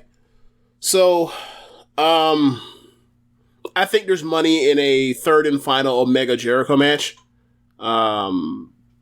Not saying that means they have to do it, but I've always felt that there's once, that was one of the things to do. You beat him and you quote unquote send him out of the territory of the free agent, and then he can just become a full-time man or announcer or whatever. But I thought that there's another match there. But if MJF wins, I think the thing for me is if MJF wins, then he needs to become the number one contender immediately. There's no reason for him not to be. So that's also something to think about. So if you're not in a rush to get MJF straight to the title match, then he loses. He loses right here, and then he rebuilds in the next couple months. It's one way to think about it. But I mean, either way, they can go either way, and it'll work out fine. But I think this is the best story that they're telling right now. Do we think that there's aside from the Kenny thing, what else is there for Jericho? There's tag stuff with Sammy, and faction stuff with more of the inner circle. Maybe he could be he's a babyface now, but I'm saying maybe he's a person does a program with Hangman or Moxley or whatever. There's stuff to do because there's so many fucking wrestlers. Somebody's going to have to wrestle Daniel Bryan and CM Punk after this. Yeah. Yeah. Or a Malachi Black, right? So like, I think Andrade. Malachi Black would be I don't know if Malachi Black's going to be like stuck going through all the Nightmare Factories and put them all in body bags, but he would be a perfect opponent for Jericho, like to build up Malachi Black even more. But then like, it's weird because Jericho's career now is going to start to echo what his career, I think, in WWE was after a certain point, where it's like, all right, you're not going to be on top no more. He's clearly a top guy creatively, and like, he still is a top guy creatively, but like, roster positioning or whatever else, he's being phased down. Right. And usually Jericho has a presence of mind either to pull himself back, go on tour, take time off, something to not have that happen to him. Right. Mm-hmm. So very interesting all around here. So I don't think Jericho's retiring. If they did, like if this was the last match of Chris Jericho, I'd be fucking shocked. Let's just say that. Okay. I'm a notch below you because maybe he might be like, look at what I've done the last since the fall, the last 6 months or 8 months or whatever else. Like, I'm not the person I used to be in the ring, so like maybe I can only do big events, and if I can only do big events, and like I can't really do this anymore. I don't know, but we'll see how this goes. But absolutely the best story they're telling right now. Yeah. AEW World Tag Team titles in the Steel's Cage, brother. The Young Bucks taking on the Lucha Brothers. So 2 years to the rematch. A primary feud in this company's history. Even before that, this is like one of the great tag team rivalries of all time. Yep. It's time. It's time. It's time to switch the belts here. Bucks have pretty much beat everyone down. The Lucha Brothers have been like held from them strategically, I'd argue, for quite a while. They've beat Pentagon and Eddie Kingston. They've beat Phoenix and Pac, but not the Lucha Brothers. Mm-hmm. I think the cage stipulation is basically going to keep everyone out. We're going to get some wild ass shit, I think, in this between Phoenix and Nick Jackson and Pentagon. I'm sure there's going to be a ladder in there. There's going to be tables inside the cage. It's going to be absolutely incredible. Tag team steel cage match. Looking forward to it. Last time they did on the ladders. Now they're doing on the cage. They hadn't done this match in 2 years, James. Yep. Are you glad they don't have to pretend that it's a tag match? I don't care. Like, no, you get what I'm saying, though. Like, the kind of shit they do in the match is like, okay, like, they'll do tags for like 5 minutes, and then like the next, 20 minutes of this match, like, they're about, like, what tagging? What? We're just gonna do whatever the fuck we want. Like, they gotta pretend now. Right. Lucha rules. Get the Lucha fuck. rules. Yeah, sure. Anyway, like, I'm just like, look, just be prepared for a match of your contender. That's all I'm gonna say. Like, you are liable to see Nick, a Jackson brother, get Canadian destroyed off the top of a cage. You are liable to see some shit like that. Yes. So, yeah, man. Through a table. Maybe. Off the cage through a double-decker set of tables. You can't guarantee that they won't just go to the canvas, Rich. Not their fucking minds. So, yeah, man. This match is going to be incredible. This is going to be a match of your contender. Like, I was thinking about this when they won or during Rampage. I'm just like, they go off for a 4.5 star match with Lucha Express. I'm thinking to myself, like, people had this back and forth online, and I have to see on my fucking timeline about the Young Bucks. I was thinking about this. I was like, why don't they ever about the Young Bucks or the Usos? I'm thinking to myself, why the fuck are we not talking about like the Lucha Bro? Like, why the fuck are we ever talking about the Usos and not the Lucha Bros? Lucha Bros better than the Usos. I don't know what the fuck y'all talking about. I was gonna ask, why don't the Usos ever like get compared to the Lucha Brothers? Like I think that's gonna be the new like next time I see that shit, I'm gonna say, look, man. Well, you know why? Yeah. You know why? Yeah. People that don't like the Young Bucks don't like them mostly because they're white guys doing lucha. But once you if they were I'm not going to do it. I was going to give you a last name and with an accent. I'm not going to do that. But if they were if they were just Mexicans. If they were the Jackson brothers, like that's exactly what I stopped myself from doing. That's exactly, and you did it. How do you read my mind? You evil. That's ridiculous. Yeah. So anyway, I'm not even with the little thing over the O. Oh my God! Yes. The accent. You got yes. God damn it! Oh my God. So anyway, my point being is,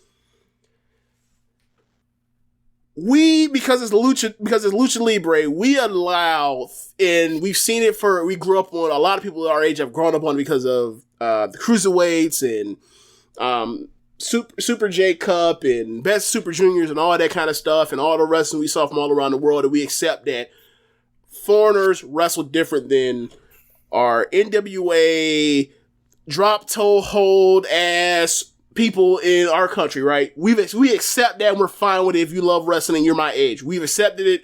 Some of our favorite wrestlers are people that came out that came from all the world wrestling, like that grew up watching Tiger Mask and Dynamite Kid and wanted to do that at a certain level in front of audiences, right? And we've accepted it, and we're fine with it. And we'll see the gifts of Vikingo or Laredo Kid doing something absolutely absurd and wild and just innovative, and we say that's fucking awesome. But what's these white boys doing lucha? And I understand it because it does tie into appropriation or whatever else, or parts of intellectual appropriation or whatever else. I get it, but we do not. But it's also the fact that, like, there's these guys that are from here that don't wrestle the quote unquote the right way, and it makes in their people it doesn't in their mind, they just can't deal with it, and it's like.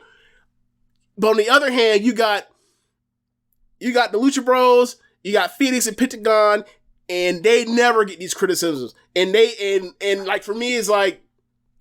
I don't think that they should be getting criticized. I think that y'all should lay off the Young Bucks. So for me, it's like, I love when they're in the ring together. Anytime they have a ring, anytime a Jackson and a Lucha Bro is in AEW and they have a match in any type of configuration, whatever else, it fucking destroys the house. And people lose their minds when it happens. It's happened in 8-man tags. This happened in singles matches. This happened in ladder matches, tag matches. This happened and that's what happened in Cage. It's going to be awesome. It's going to be it might end up being the best match at AEW this year. We don't know. I can't wait. I'm kind of halfway terrified on what ridiculous thing they're going to do. But like, it's going to be a great match. And I think now the time is appropriate to finally give Pentagon and Phoenix the number, arguably whatever, kind of designation you want to make, but definitely 2 of the top 5 best in-ring performers in the history of AEW, that they finally get a belt and then they can go out here and have more of the awesome matches they've been having. Like, I'm sorry, like, Kenny Omega, Nick Jackson, Matt Jackson, Penta, Zero M, and Ray Phoenix are the 5 best in-ring performers in AEW history. This is not up for debate. There's no one even who the fuck is 6? Who's 6? Maybe Darby. Okay, but Darby's 6. I don't recall Darby having no 5-star matches. I don't recall Darby having no 4 and 3/4 star matches. I recall him having 4 1/4 matches. Okay, yeah. But it's whoever 6 is. There's a couple, yeah. There's a class of 5 right there on top. 6 is not nothing to sneeze at. 6 is an excellent wrestler. You know what I'm saying? Like, but there is a fucking tier, and there's a tier of 5 that are incredible, that have been incredible for this run that we had of AEW history, and they stand alone. They are all in Mount Olympus at the peak. Everybody else is below them. So this will be the 11th defense for the Young Bucks. I just want to go through these matches that they've done, and what we're talking about is an all-time tag team championship reign here. Going through it, they defeat FTR for the belts in what some people call a classic. Either way, it's a great match, regardless of how overrated I think it's still a great match. At the least, I think it's 4 1/4. Bucks carry the Acclaimed at the end of 2020 in their first defense, make them look like stars in the main event. Bucks are still baby faces. Before that, this isn't in a title match, but the week before, they wrestled Top Flight and put them on the map. Yeah. After that, they defend against the Inner Circle, Santana and Ortiz on Dynamite. Then they defend the belts. Good as hell. Yep, they defend against Chris Jericho and MJF. I don't think that was the greatest match, but it was all right. It was still very good. Like, it's somewhere in like the 3.5, 3 3/4 range. And the Bucks were like, "Oh, okay, y'all not really rocking with us like that. We're gonna go ahead and turn heel." Or they're basically like, "All right, we wrestled all the people we can wrestle as faces. We're gonna swap and then get to wrestle more people." So they roll out of the bed with a 5-star match against Pac and Rey Fénix on TV. That was the first week of Dynamite unopposed. And they take the first half hour and it's that match. Then they retire SCU a couple weeks after that. And a bloody war against Christopher Daniels and Frank Kazarian. They make the Varsity Blondes look like they're worth a damn. And these guys have maybe 3 or 4 years experience between them. Anybody that gets in the ring with the Bucks is better. One of the best matches I've seen this year, Young Bucks against Eddie Kingston and Jon Moxley at Double or Nothing. Crowd on their feet the last 10 minutes of the match. It was the second match, James. Yeah. AEW World Tag Team Title Street Fight. The Eddie Kingston and Pentagon in Miami at Road Rager. Then this match they had a couple weeks ago against the Jurassic Express. Like, this is a title reign. Like, and this is like, and they cap it off with a cage match. I don't know if it's the end. I think it's the end, but look, I'm not saying you gotta like these dudes, right? But look at the resume. Look at the resume. So, moving on. Pac versus Andrade in a singles match. This should be really good. This should just be some explosive, fast work, you would think. I think Andrade's still got, he's got people to show it to in AEW. They've kind of took the foot off the gas on this. I don't know if it's a case of Pac wasn't able to travel or not. He's been in limited doses. So I was going to be interested to see how they play it. I would say be on alert for Chavo Guerrero fuckery on the outside, or maybe the dude that's holding the tablet, something. But I feel like Andrade is going to get the win here. I know what this match should have been on TakeOver. I know what this match would have been like on TakeOver, on a TakeOver. So we'll see what this match looks like on an AEW pay-per-view. I don't think they're going to get the time that they would have if this had happened somewhere else. I think this is probably going to go like 15 minutes or so. But in those 15 minutes, we have two of the premier talents in all of professional wrestling in the world. So, it should be a great match. A lot of cool matches on the show. For what I said, lacking investment emotionally in the show, but you just start looking at it, it's like, there's a ton of fucking, matches that you want to see. It's just like, oh. When we do the yearly draft, for in Social Suplex, where we basically all, have a number of picks, or roughly 20 or 30 picks, and we basically, 24 picks, we basically draft 6 women singles acts, 12 male singles acts, and then 6 tag teams, and we basically make a 10-match card out of that. Pac versus Andrade is a match absolutely someone would have drafted and put run second or third from the top for their quote unquote pay-per-view, right? So it's this match should be that in a lot of places this match would go to fuck off. There's a lot of questions on what is going on with Andrade and the weight he's put on, and what ability that might affect his some of his acrobatics and maybe even his wind in dexterity. But Pac is Pac.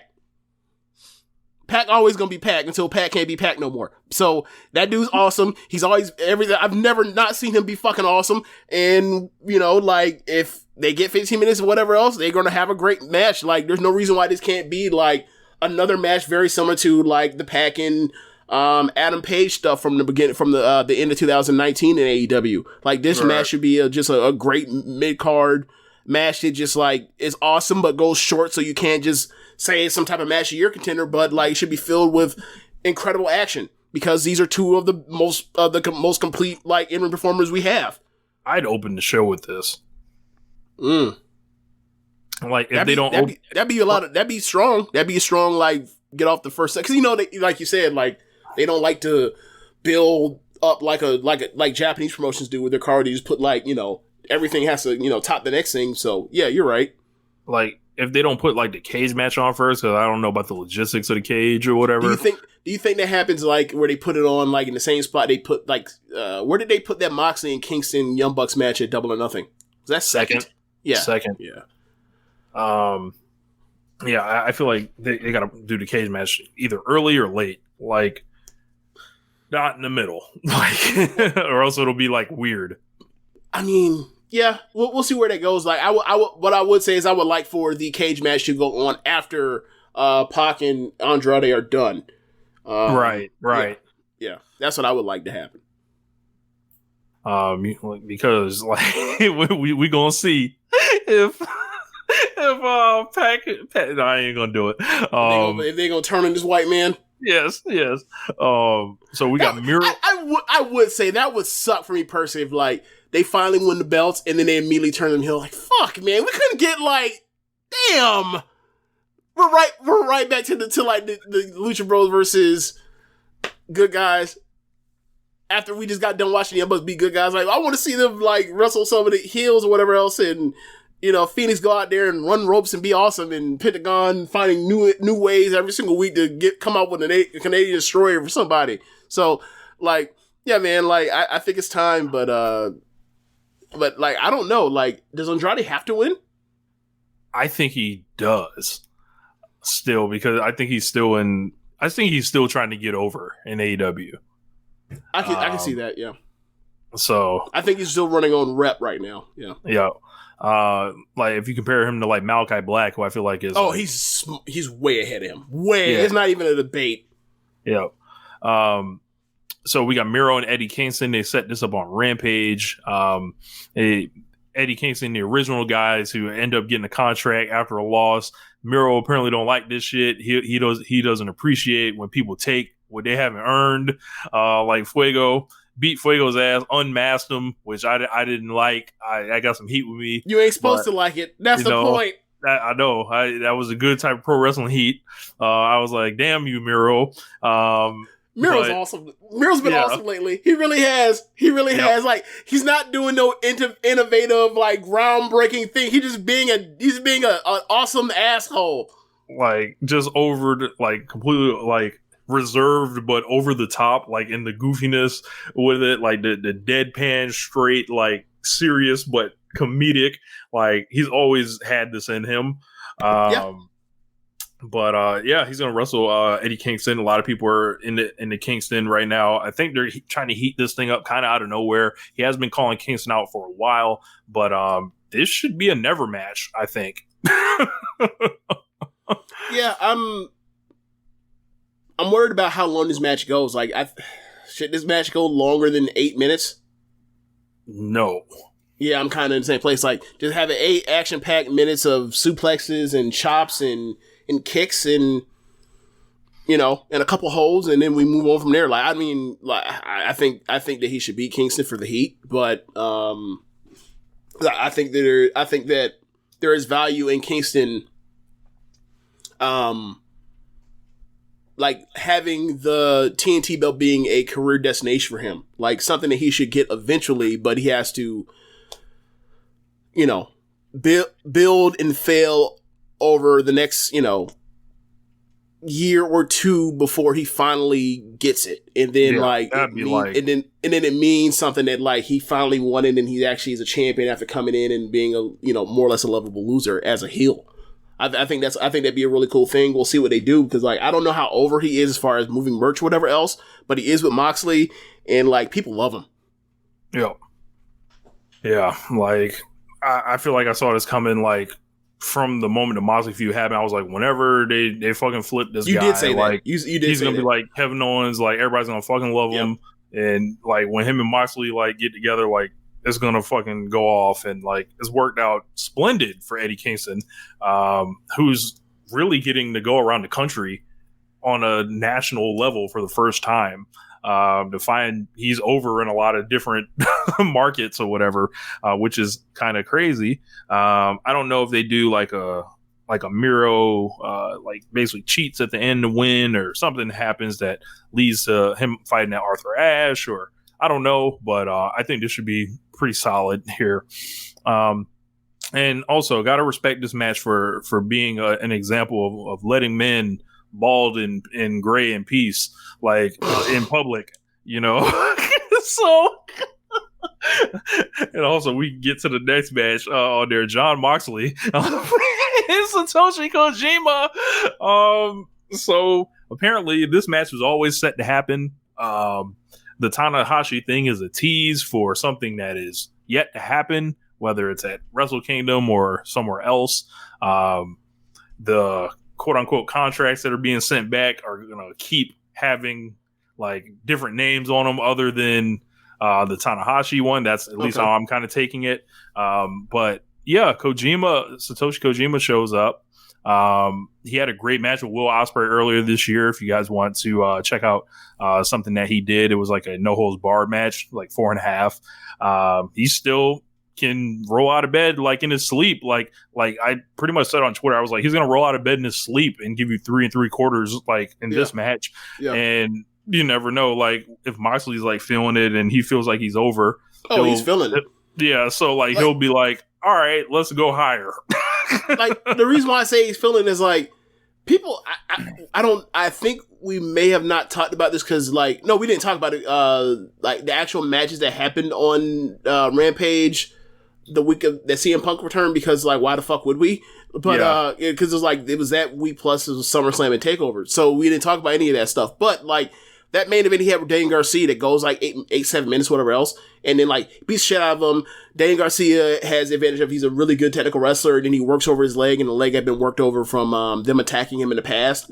So he works over the leg, he gives him a little stuff to work on, and then like he's go back beating the shit out of him and selling the bad leg, and then at the end he does like some version of a modified Scorpion Deathlock, and then but the like he has to do it like where he has to lean back to get leverage, and then like he catches him in a choke and then bully chokes him out. Like that whole match was a fucking like that was a Japanese wrestling match. That's a like second on the card Stardom match where like I don't know, Shuri gets a hold of like Kaguma or some shit like that. Like so yeah, like for me, like he's already has a mind frame of like, I'm being short and efficient with my storytelling and I'm going in there with Kojima. Like this, like one of my 10 favorite matches of the year in AEW so far was him versus Nagata. Like this match should be better than that. Yeah. And continue to strengthen those bonds, between AEW and New Japan. That's what, like, I'm happy to see damn near anybody walk through that door if your name's not evil. Like, what about Master Wato? Sure. Come on by. Sure. Come wrestle on Dark. Come wrestle on Dark. Low stakes, huh? They had Ren Narita on Dark, so. That's right. Yeah, Hikuleo on Dark. They had Hikuleo on Dynamite too. On Dynamite too, yeah. So like, keep strengthening those bonds. Like I think those haven't there's an element of who to Kojima that I saw out there, and then I'm like, yeah, you may have thought the Tanahashi match is coming. I can't really blame you for that, but and if you don't like read insider shit, like you won't know like what that promo was meant for, kind of. But I don't know. I don't feel like this is a company that needs to worry about breaking down every single fucking detail for everybody. It's like, catch up. Like, that's like we ain't holding your hands. I could have swore he mentioned Tanahashi, though, by name. Yeah, he mentioned Tanahashi. A lot of people thought it was going to be like this was going to be Tanahashi or whatever. Oh, okay. And, like I said, I can't blame them for that, but like me kind of like, paying that extra bit of attention, like to say, hey. But he's also playing in the story of like, they like Tanahashi is ducking me. Eventually, right. Which means eventually he's going to get Tanahashi. When? We don't know, but it's leading to that. You don't need it right now. Like, it's okay if he comes out here and has some of his best matches of the year with some of the New Japan dads. It's fine. In fact, bring more motherfuckers from New Japan that are high level over here. Bring Ishii over. Bring Taichi over. Bring Goto over. Yeah. Please. Bring Minoru Suzuki over one more time. Oh, I forgot to, I think there's another match getting added to this show because Minoru Suzuki has decided to do a G1 of the United States. Shouts out to Murray Bone. And he's wrestling everywhere in September, but there seems to be a date that's free. And the stuff with Dan Lambert and Men of the Year and beating up Lance Archer, I feel like Kaizei Nizare is going to play at All Out. And there's going to be... So Lance Archer going to challenge him and say, hey, I got a teammate or something like that. And be like, or they're going to say, you came out here by yourself. And he's like, nah, I didn't come by myself. Hit the music. All right. And then, well, let's put it this way, right? Would you not want to see Kingston and Moxley versus Archer in Suzuki? Because I fucking would. Kingston and Moxley versus Archer and Suzuki. It just runs into Suzuki-gun stuff versus obviously rival in the last couple of years of Moxley and Suzuki. It perfectly works. Yeah. And also, like, Archer and Kingston Ben had smoke. Right. Yeah, that'd be pretty interesting. They could do that next pay-per-view for all I care. Yeah, that'd be pretty interesting. But moving, I'm giving you free matchups, Tony. Yeah, Tony, I know like that you listen to high and low to the different shows. So can you imagine if Tony can't listen to us? What do I got to do to get them to love Hangman Adam Page? Oh man, but yeah, man. Like I didn't hear about people like who is Kojima because it's like Kojima's great. So like, I don't like whatever, man. Whatever. They finna like when that 3 3/4 or to 4 4 1/4 ring off, what they gonna say then? Right. Britt Baker, Chris Statlander for the women's title. Feels like Stash is a bum of the month. Hey, yeah, exactly. Not a threat at all. I don't feel like they've even tried to make her a threat either. Like I don't know if she won a match on like Dynamite or actually she did win a match on Dynamite. She won one match on Dynamite, and it seems like, well, this is what I figured. It seemed like people thought that they were immediately going to go to the Thunder Rosa match, and I'm like, why do you people not like know how title reigns work? Like, like if you're going to book, I actually had talked to Parker Klin kind of about this on Twitter. Oh, from F4W. Yeah, I think he kind of understood where I was coming from. Where I was like, I wouldn't even book Rosa versus Baker unless you're going to switch the belt. And also, like, as hot as Britt Baker is, you want to keep it on her for a while, so she needs people to beat. Right. In the meantime, like, I think, and I noticed this some of like whenever there's a title change, we're always worrying about who's going to beat the champion rather than like seeing the steps of the journey at times. When it gets stale, I feel like feel free to start mapping out who's going to beat them. But with Britt, I was like, it doesn't really matter about Statlander because the people are into Britt. And like, this is a woman that has a goon, has a heater, blatantly cheats in matches, and everyone's still going crazy for her and going nuts. I don't fuck with the formula for now until like you have like your hot match and you're ready and you peak it at a time where you can really do business, because like, if I'm not mistaken, that match drew pretty well in the main event spot when they did it. And then the next time they do it, maybe it's early 2022 first quarter. Britt's had a great she's had a reign where she's actually beat some people, had a run with the belt. When did she win the belt? She won it at Double or Nothing. Okay. So she can take that shit for like 6 months or whatever. 7. I haven't seen 8 Sheeta months. Have we? Has she been on on Dynamite since she's lost? No, she's vanished into the ether of dark. And I mean, Emmy Sakura's Twitter channel with the videos. Right. That's the only time that's the first time I've seen her with a new hairdo with short hair. Yeah. Look, she cut her hair. She ready to retire from professional wrestling. Never know. We'll get to another example of somebody cutting their hair when they retired, but we'll get back to it later on the show. But yeah. But I think Statlander's about to get whooped. Yeah, I just wish that they had spent more time on getting Statlander, because she's over to an extent. Like, the crowd respects her, they like her, and everything, right? But like, I feel like she didn't okay. I just feel like they haven't done much with the division outside of Britt, since she's won the belt. And obviously Britt takes a lot of space because Britt is the hottest thing in these streets in that division by a country mile. But it's like, their point of building up the star is to then have somebody kind of get to that level, or try to get that level at least. And I don't know who's on the horizon that's going to get to that level other than, I guess, Thunder Rosa.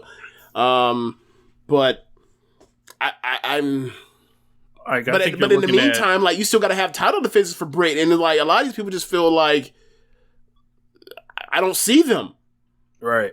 The only two people on my radar are Jade and Thunder Rosa, and it's both of them seem like they're a ways away. Right. Then there's Ty Conti, who's there. I think she slides in easily as Britt's next challenger. Actually, she actually could win the fucking Battle Royal if they don't have Jade win. People have reported on Ruby Riott coming in, Heidi Lovelace, Ruby. I guess her name is Ruby Soho now. Yeah, they desperately need her. They desperately need her in that division. Yeah, hopefully, by this point in time, bring Mercedes back too. Fuck it. Yeah. I think they did a lot of good stuff in the first half of the year, and then since Double or Nothing, it's been right. And I feel like a lot of this is CM Punk, Daniel Bryan, and potentially Adam Cole all coming into the fold. These segments get real competitive. There's 8 segments on a 2-hour show, and then Rampage. Right, and it's look, man, I'm with you too. I wish they should absolutely block out at least 20 minutes of television towards their women's program at the least, right? And sometimes they do, sometimes they don't. But doing one angle or 2 short things a week, and then everything else is on YouTube, people are just going to miss on whatever world you're building, right? Because all that stuff is supplemental. So there is once you throw those kind of players into the fold, it's just in a capitalistic society we're in, it would be booking malpractice to be hey, let's go do this, that, and the third with this woman that's not as over as a potential Adam Cole, CM Punk, Daniel Bryan, because Britt's the biggest woman in AEW, and is clearly one of the top stars and the star of the future. She ain't fucking CM Punk. It's nice that CM Punk gave her the rub on his first words during his return promo, but still, DMD is not CM Punk. I should have said DMD is not CMP, but I'm not the rapper you are. My bad. Unless you're in Pittsburgh, but that's. I don't know, bro. If CM Punk came out and debuted in Pittsburgh, I think we've been hearing louder CM Punk chants at DMD. Maybe, I don't know. It'd be closer to maybe I'm giving respect for, but still, But I'm just saying, it's. I think it stinks, but I'm not going to kill them for it in the way that I've killed them in the past when their division was lackluster. It's one thing when they're choosing between QT Marshall or Red Velvet. Now it's all right, well it might be Adam Cole coming in. I'm Jay's gonna have to go and squash Kiera Hogan. Sorry, or Kiera Hogan. Sorry. Yeah. What else we got? Speaking of QT Marshall, Paul White and QT Marshall singles match. Okay, so I forgot this on the card. This should not be on the card at the expense of the time that people need for getting their shit in on this card, on this show, and like the fact that like this show does not have to go all of the 240 minutes that we expect it to go. Like, just because you're going to go 4 hours doesn't mean you need to throw some shit on there no one cares about. I don't think this is going longer than 4 minutes. It shouldn't go longer than 4 seconds, Rich. The entrances alone, it makes it to where this shouldn't happen. Don't put this on the card. It's a waste of people's time. Who gives a fuck? Do you think Paul White is going to try to come out here and surprise people? What's he going to do? He going to bring back the moonsault from 95? Nah, he's not going to do that.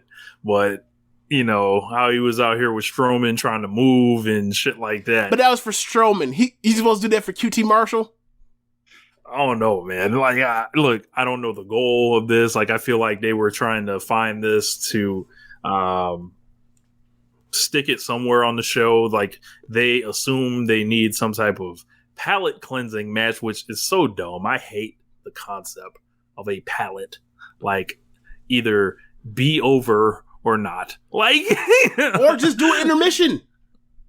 Yeah. Just do an intermission. They do it in Japan. No one's gonna fucking leave. No one's gonna turn the shit off. They already spent the money for the pay-per-view by being in the building or watching on TV or watching on pay-per-view. It's pay-per-view. You already got the. I don't want to do that because then you start getting like what Vince do to you, where like with Sasha Banks, where she ain't even on the card until you don't find out until it's time for her to enter, and they say she's not here.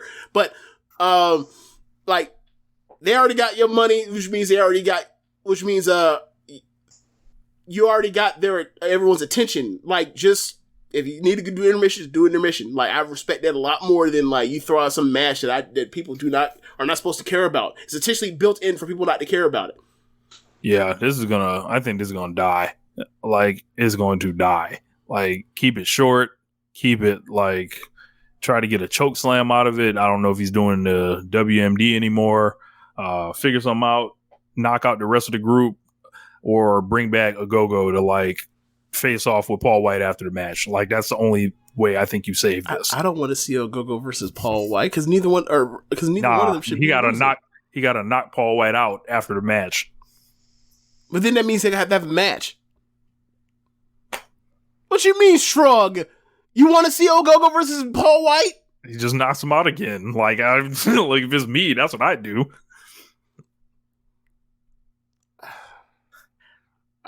I don't know, man. I don't know.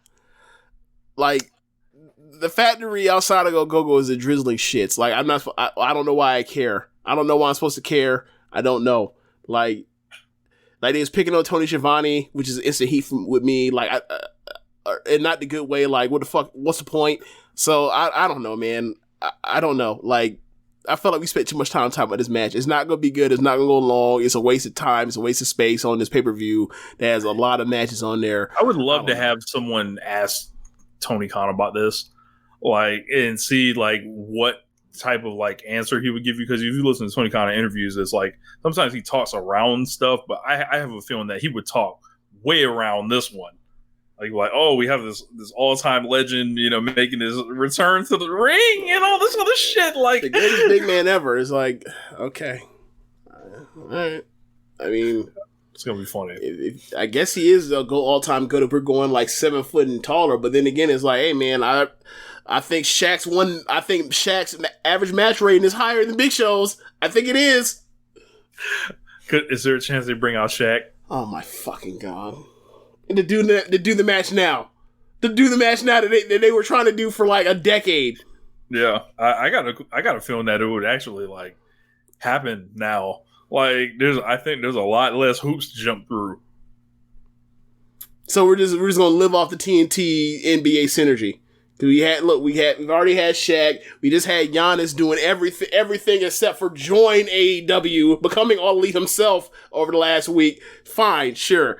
Like, if this is their way to get to the match, I would just say, don't even do this. Just announce Shaq versus Paul White and just announce for next pay-per-view. I'd like that. So that would be way more intriguing to the casual viewing audience or to any actual pro wrestling fan than we got to go through Big Shaq riding with QT Marshall in the factory. That would never happen. We gonna call that man the Big Factory? The Big Factory? This a new one? Big Factor, you know. But besides that, we have the 21 woman thing. We have Nyla Rose confirmed, Thunder Rosa, The Bunny, Big Swole, Julia Hart, Ty Conti, Diamante, Penelope Ford, Red Velvet, Carl Shida, Emi Sakura, and Jade. And then there's 9 women to be announced. Ruby Soho is circling. You never know who may be circling that's been released, like a Mercedes Martinez, that are free agents, like your... Oh, I hate to say it. Your Chelsea Greens. Why you say you hate to say it? Just because she's mid. But yeah. So I don't know who's gonna win. I'm gonna throw something in the air and say Ty Conti wins. Okay, I have no idea who wins this. I don't know. Could be Ty. Could be I don't know. They got to come up with a baby face. So yeah, it could be Ty. Have they ever done Emmy versus Britt? I'd have to look that up. I feel like I would remember if they. I feel like that would be a bad idea right now, because I mean, what babyface is supposed to go up against her? Like Ty Conti. I mean, I think we need to put people in the ring with Britt that have more experience and are better workers than her. Like, I think that Ty just naturally is a more, I don't know how, I need somebody to help Britt, to help lead Britt as opposed to Britt leading. Then they got to do a rematch with Shida or pull Riho out of mothballs, like after her like reaction to the vaccine. Mm-hmm. Like, you got to go Riho or Shida. And with the way these crowds are going, shit, you might have to turn one of them. Yeah, I mean, obviously, probably the best option is whatever they pull out as a surprise to win the thing. So that's probably what's going to be. And like, if it's Ruby, cool, because Ruby can handle all that stuff. Yep. All right, so that's AEW All Out. I think it should be a great show. That was all 10 matches. That was it. All right. Yep. Yeah, so, man, should be a show of the year contender on paper, at least. Like, given what you have with Christian and Omega, given what you have with Kojima and Moxley, given what you have with Andrade and Pac, given what you have with the tag team cage match, Jericho and MJF. Yep. Like, you have a lot of really cool things in different matches. CM Punk versus Darby. Like, the match show. Danielson. Yeah, like, the show is loaded as far as like just in the ring stuff, and then like with a potential surprise, or I guess lack of surprising now with Daniel Bryan. Like, this should be a really good show with a lot of feel good moments and everything, and returns and debuts, whatever else. So like, should be another cool pay per view. Should be their best buy rate. This company's doing great, man. Like, this company's doing great, and like, there's no reason to have any faith that or have any reason to believe their booking is going to just turn this shit over the next 6 months. So like, they're doing very well. Yeah, man. I know there are people that are very upset to face this reality of the world that they're living in right now. Like, I just gotta deal with it.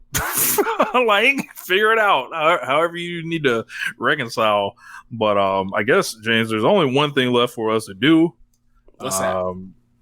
Hit the music.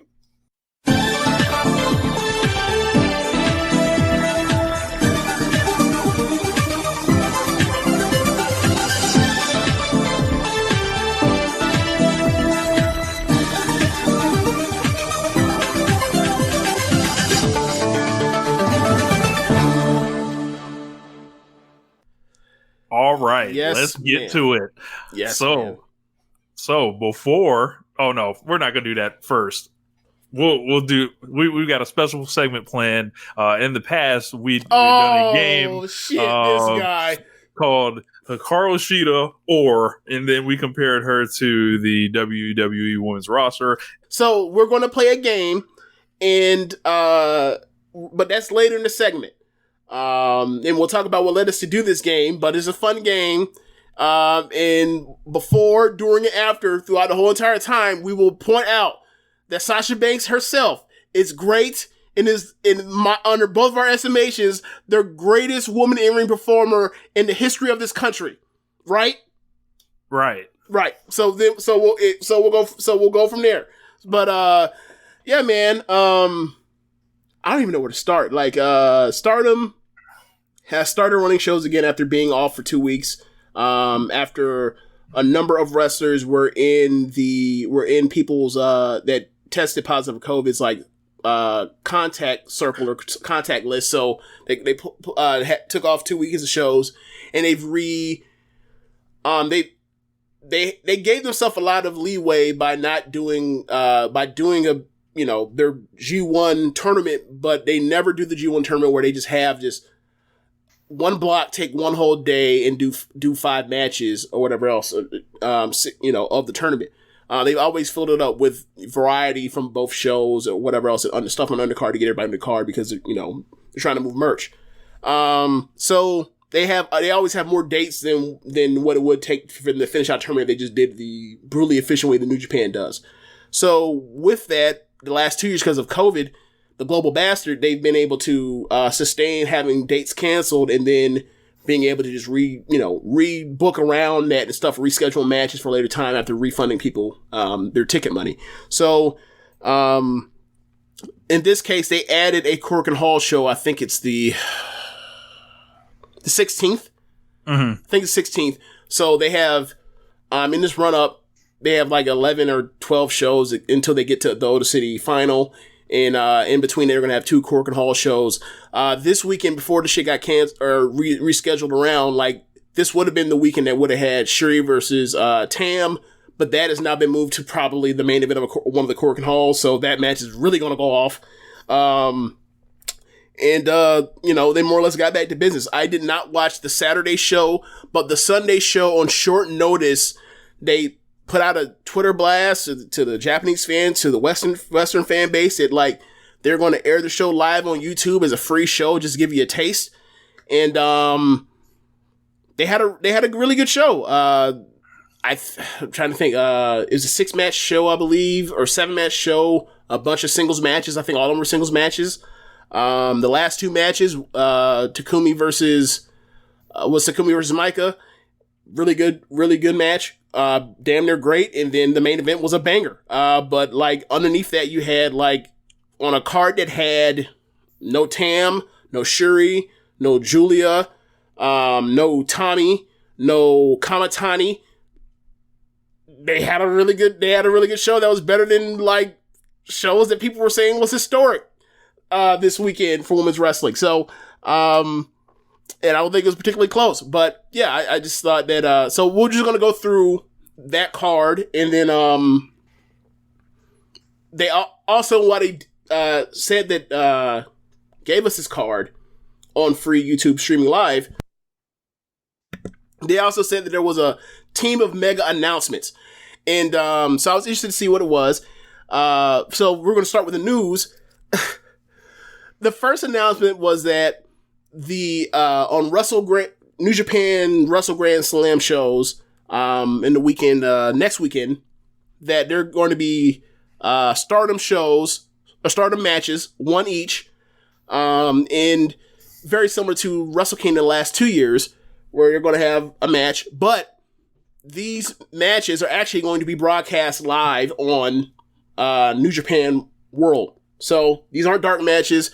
I know that the previous Wrestle Kingdom dark matches were actually recorded, and they have them somewhere, but they just don't know when or if they'll be able to ever put them up. But they do have them.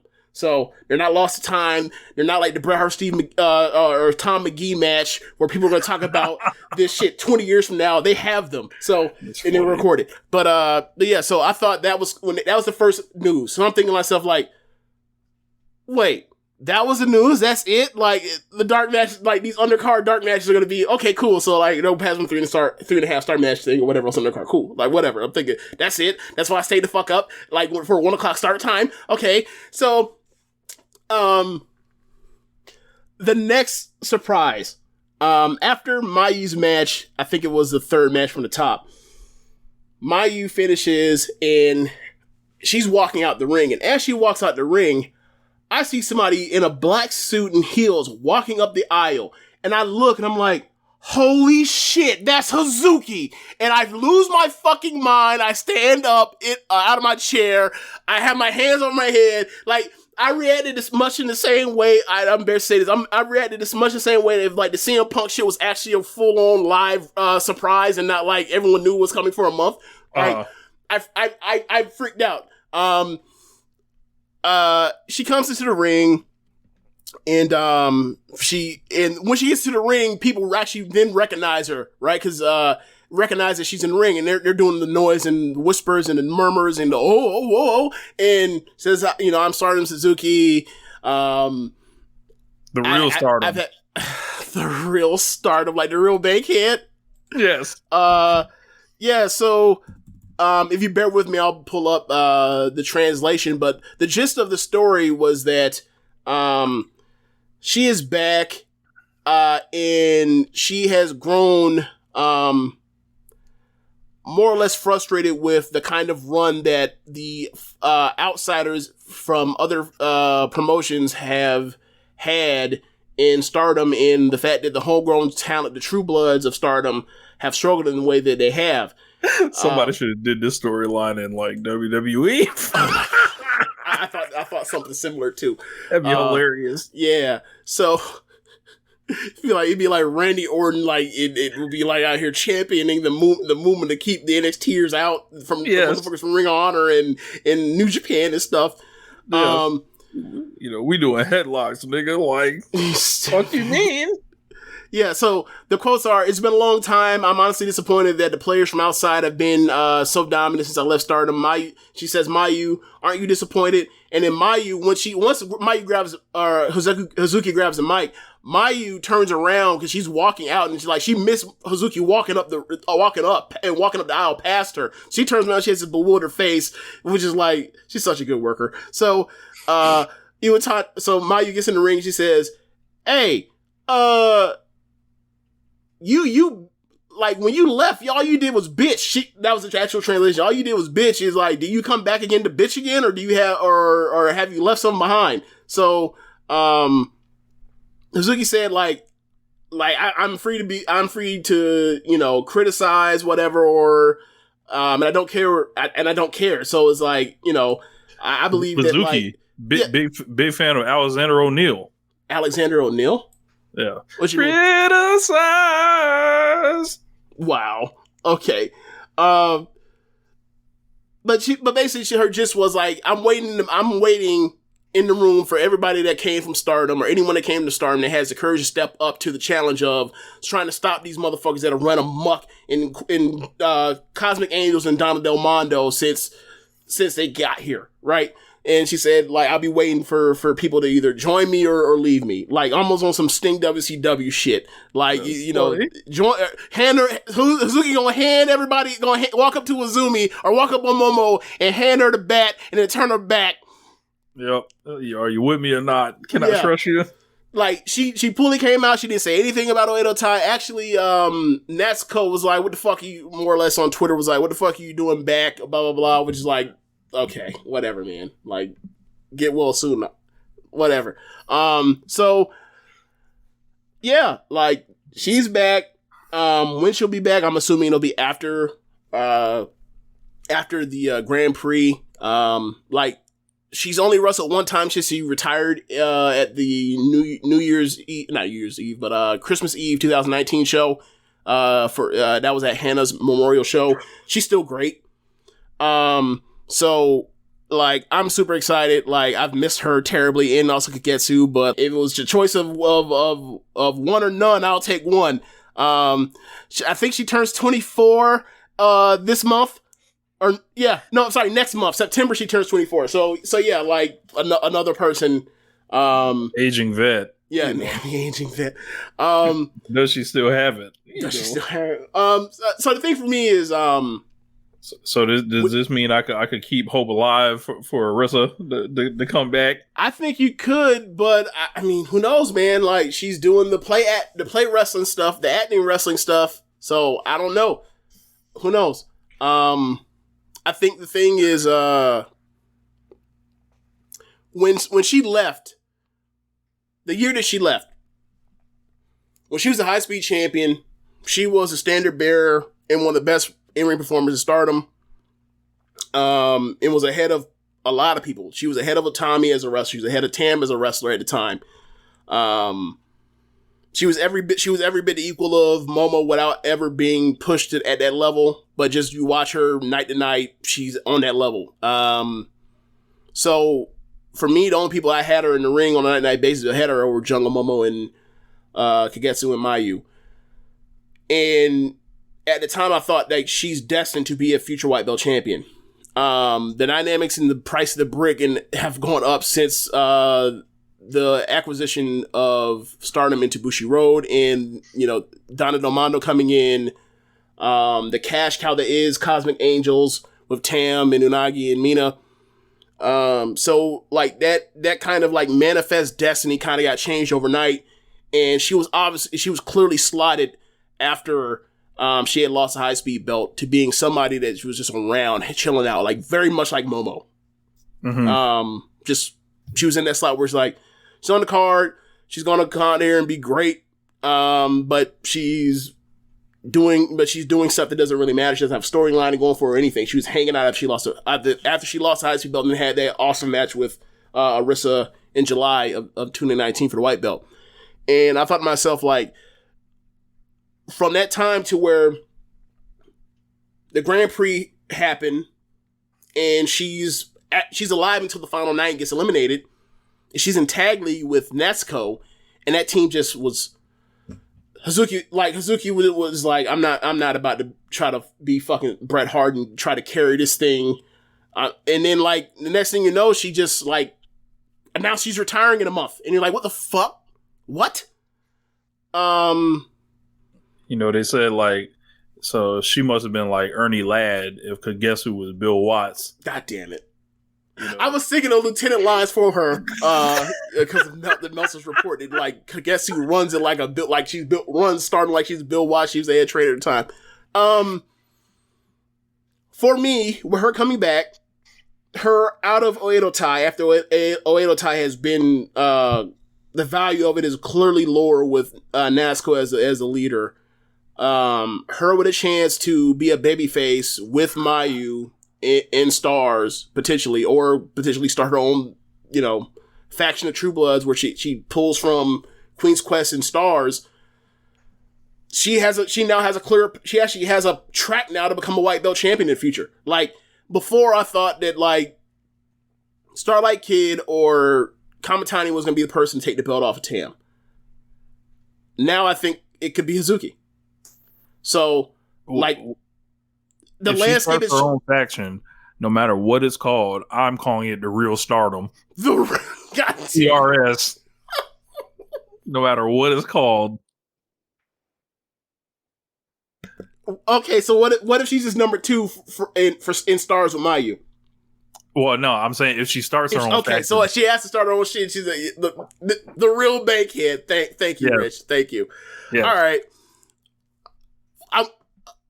I'll allow it. I'm not gonna fight you on it. You're right. Let's get that going. Like, let's get a movement started. Hashtag the Real Stardom. Hashtag the Real Stardom. Oh my god, I can't believe we compare a lot of things, but I never thought a Shawty Low in Stardom ever. Well, actually, I take that back. Yes. There's like Elo Shirai. Yeah. Yes. I'm not even going to waste time explaining that insider. You get it. Yep. Like, figure it out. People used to think that I and EO was an L. People used to call her Lo Shirai. And I'm like, that's Elo Shirai. Yep. That's the joke. Okay, so, the next announcement. Well, I expect her to be back probably like after the tournament's over. Obviously, given this next announcement, but I probably expect her to be back like after we get done with the 9/25, September 25th Grand Prix final. And then the third announcement, what should have been the biggest announcement, but like for me is Hazuki. Stardom is running Osaka-Jo Hall on October 9th. Rich, how many weeks away is that? That is 5 weeks, 6 weeks? 5-6 weeks. Now, Osaka-Jo Hall is like comparable in size to Budokan Hall. They're both like 15 or 16,000 people. When they did Budokan Hall, they announced that in November, and then they ran it March 3rd. Yeah, they announced it on like the first week or second week of November, and then they built towards 3-4 months all the way to what is that it March 3rd show. You know what it's going to be set up for, like capacity wise? I'm assuming it's going to be similar to the Budokan Hall show, where they're gunning for something like 3,000 to 5,000 people. Gotcha. Now keep in mind, like that is basically 2 weeks before or 2 weeks after the Grand Prix final in Oda City, and they're probably expecting like 2,000 people there, or so they're running like so obviously, and also Rossi mentioned this on Twitter that he wants to top the Budokan Hall show. Rich, if he tops the Budokan Hall show, we're talking about one of the greatest shows of all fucking time, because that Budokan Hall show is one of the greatest fucking shows of all time. Like I looked before. It hasn't gone down, but like last I looked, that Budokan Hall show is on Cage Match ranked as like the 32nd greatest pay-per-view of all time. Mm-hmm. So yeah, they have the talent to do it. Like you look at this time frame, like Hazuki is back, Jungle might be back. To do this, like also Mayu said that like she would like to challenge, or she is gunning to try to challenge for the red or the white belt on this show. Hey, I predicted Mayu Iwatani to win the fucking tournament. Yes, I think you did as well. After you said it first, and I was like, sure, her, Shuri. Yeah, it makes the most sense narratively. Like that show after what Mayu and Tam have done basically for like the last year, with the petulance and the breakup, the draw they had at the beginning of the year, getting back to that match would be great. Like that's the match I most anticipate for the rest of this year, is those two getting in the ring eventually and settling whatever this breakup was, where both of them were wrong and both of them were right at the same time, but they had to split up. And Tam became a bigger star when they split up, when she built something in her own image. And Mayu is more or less like she's like the finishing school, like Io Shirai and Queen's Quest, like that was her finishing school. Like I'll take Hazuki, I'll take Momo, I'll take Azumi, they'll be with me in the ring all the time, and I'll make them as good as they can be, and now look where they are. And like stars were from Mayu was like, I'll take Tam, I'll take Arisa, I'll take Starlight Kid, and I'll make them the best wrestlers they could possibly be. And like the culmination of that would be that. Mm-hmm. And then on the other end, if you do that match, that means you can also get back to this fucking rematch of the 5.5 star match, a match, possibly the best or second best match of the year, or one of the 3 best matches of the year. Utami and Shuri, the red belt rematch, after they went 43 minutes and had an absolute classic. They can get back to that and have the rematch and do the title change there if need be, and there'll be a 11-month, that'd be the finish of an 11-month reign for Utami, if they were to change the belt then. Mm-hmm. Like, and then they'll figure out the rest. But like, if you're going to sell in Stardom 2 big matches to fill up that arena, or try to sell as many tickets as you can, those would be the 2 matches I run. Yeah. You don't think there's a Mayu red belt like rematch?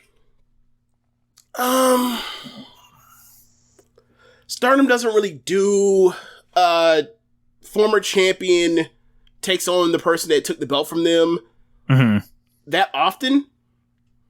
Like, I'm trying to think. So, Kagetsu never got... Okay, so B never got a rematch with Mayu, right? Kagetsu never got a rematch with B. I'm pretty sure Toni Storm never got a rematch with Kagetsu. Mayu obviously never got a rematch with Toni Storm. Obviously Io never got a rematch from Mayu because she left for WWE. Mako never got a rematch from Io. Kairi never got a rematch from Mako. Yoshiko was banished to the Shadow Realm. Io back in 2014 may have been the last person to get a rematch for the red belt when they lost it. It's not something that roster really does, so I don't think they do it. Yeah. And plus, like, you don't need to do that because you have Mayu in a semi-main event spot, or maybe even a main event spot versus Tam. I think they should put that in the semi-main event and let Shuri and Utami go last. But I think those are the two matches they do. Like, the only thing that really throw that off is if they feel the need that they have to put Julia in one of the matches and have her win the Grand Prix. That's the only thing that I could see being not the reason not to do those as two matches. Yeah, man. So because I'm trying to figure out, like, if Julie's not in the red or white belt match, I don't know what she does on the card. Maybe she fights Hazuki again. I don't know.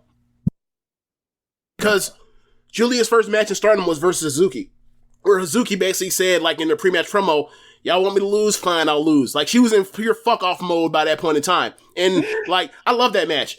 Like, I love that match. And it would be a cool full circle thing, and also, like, kind of give you a look at, like, where Hazuki was and Julia was since they left, and now she's back and whatever else. And, like, you can just beat Hazuki and have Hazuki build from there to chase after her. Mm-hmm. Especially because, like, she is dropping these hints that she does not like she does not like none of this New Jack shit. And that's kind of the reason why she left, and is hinting why she's back to kind of, clean this up, saying that I handled this the wrong way and now I'm back. So yeah, like, that'd be a cool storyline. That's what it was. Like, you put as the third match, Julia versus Hazuki, because I mean, Hazuki before she retired was one of the best wrestlers in the world. This was not some. It was really sad for me because, like, she's 20 at the time. I think she was 22 or 21, and I was like, she's fucking awesome, and she can't. And I remember, I guess I'll throw it to her right now.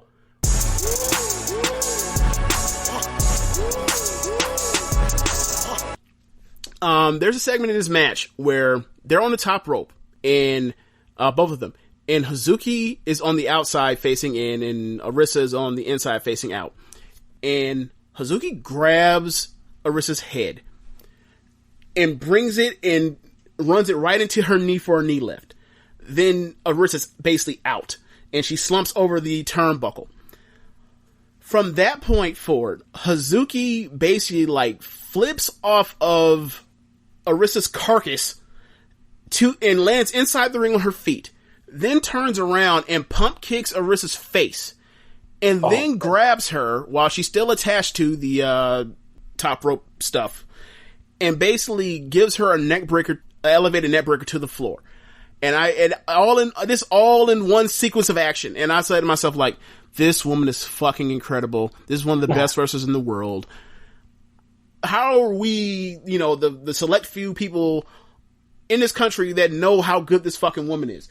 And when I heard about her retirement, this was the first thing I thought of, was like that stretch in this match, and I'm gonna miss the hell out of her. And I hope this isn't the end. I hope, eventually whatever happens with her life or politics or whatever else with Stardom or somewhere else, like, I hope she comes back to wrestling or finds a love for wrestling or whatever the hell happened, and she comes back to this, because that woman's too goddamn talented to not do this anymore.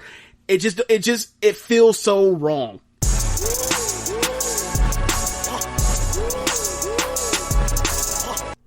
I had or audio from a couple years ago saying that like she's too good just to fucking retire like this. If the politics or whatever else, she's gonna have to come back to do this because she's too fucking good. Just like at 22 at the time, just leave and be like, yeah, I'm good or whatever. Like it's ridiculous. So they're gonna have a big show, and they say that's what they're gonna afford. That's what they're gonna afford. Like this is gonna be an incredible show, and like this for this company to like do the kind of shows they do, have the kind of wrestling they have, and get the kind of exposure they're getting, and like they're only becoming more and more successful. And it was like, I look around and I'm thinking to myself like, I think AEW and Stardom are the two best promotions going right now, and I don't like I obviously I'm in that bubble as watching being a Stardom fan or whatever else, but it's like characters peaking.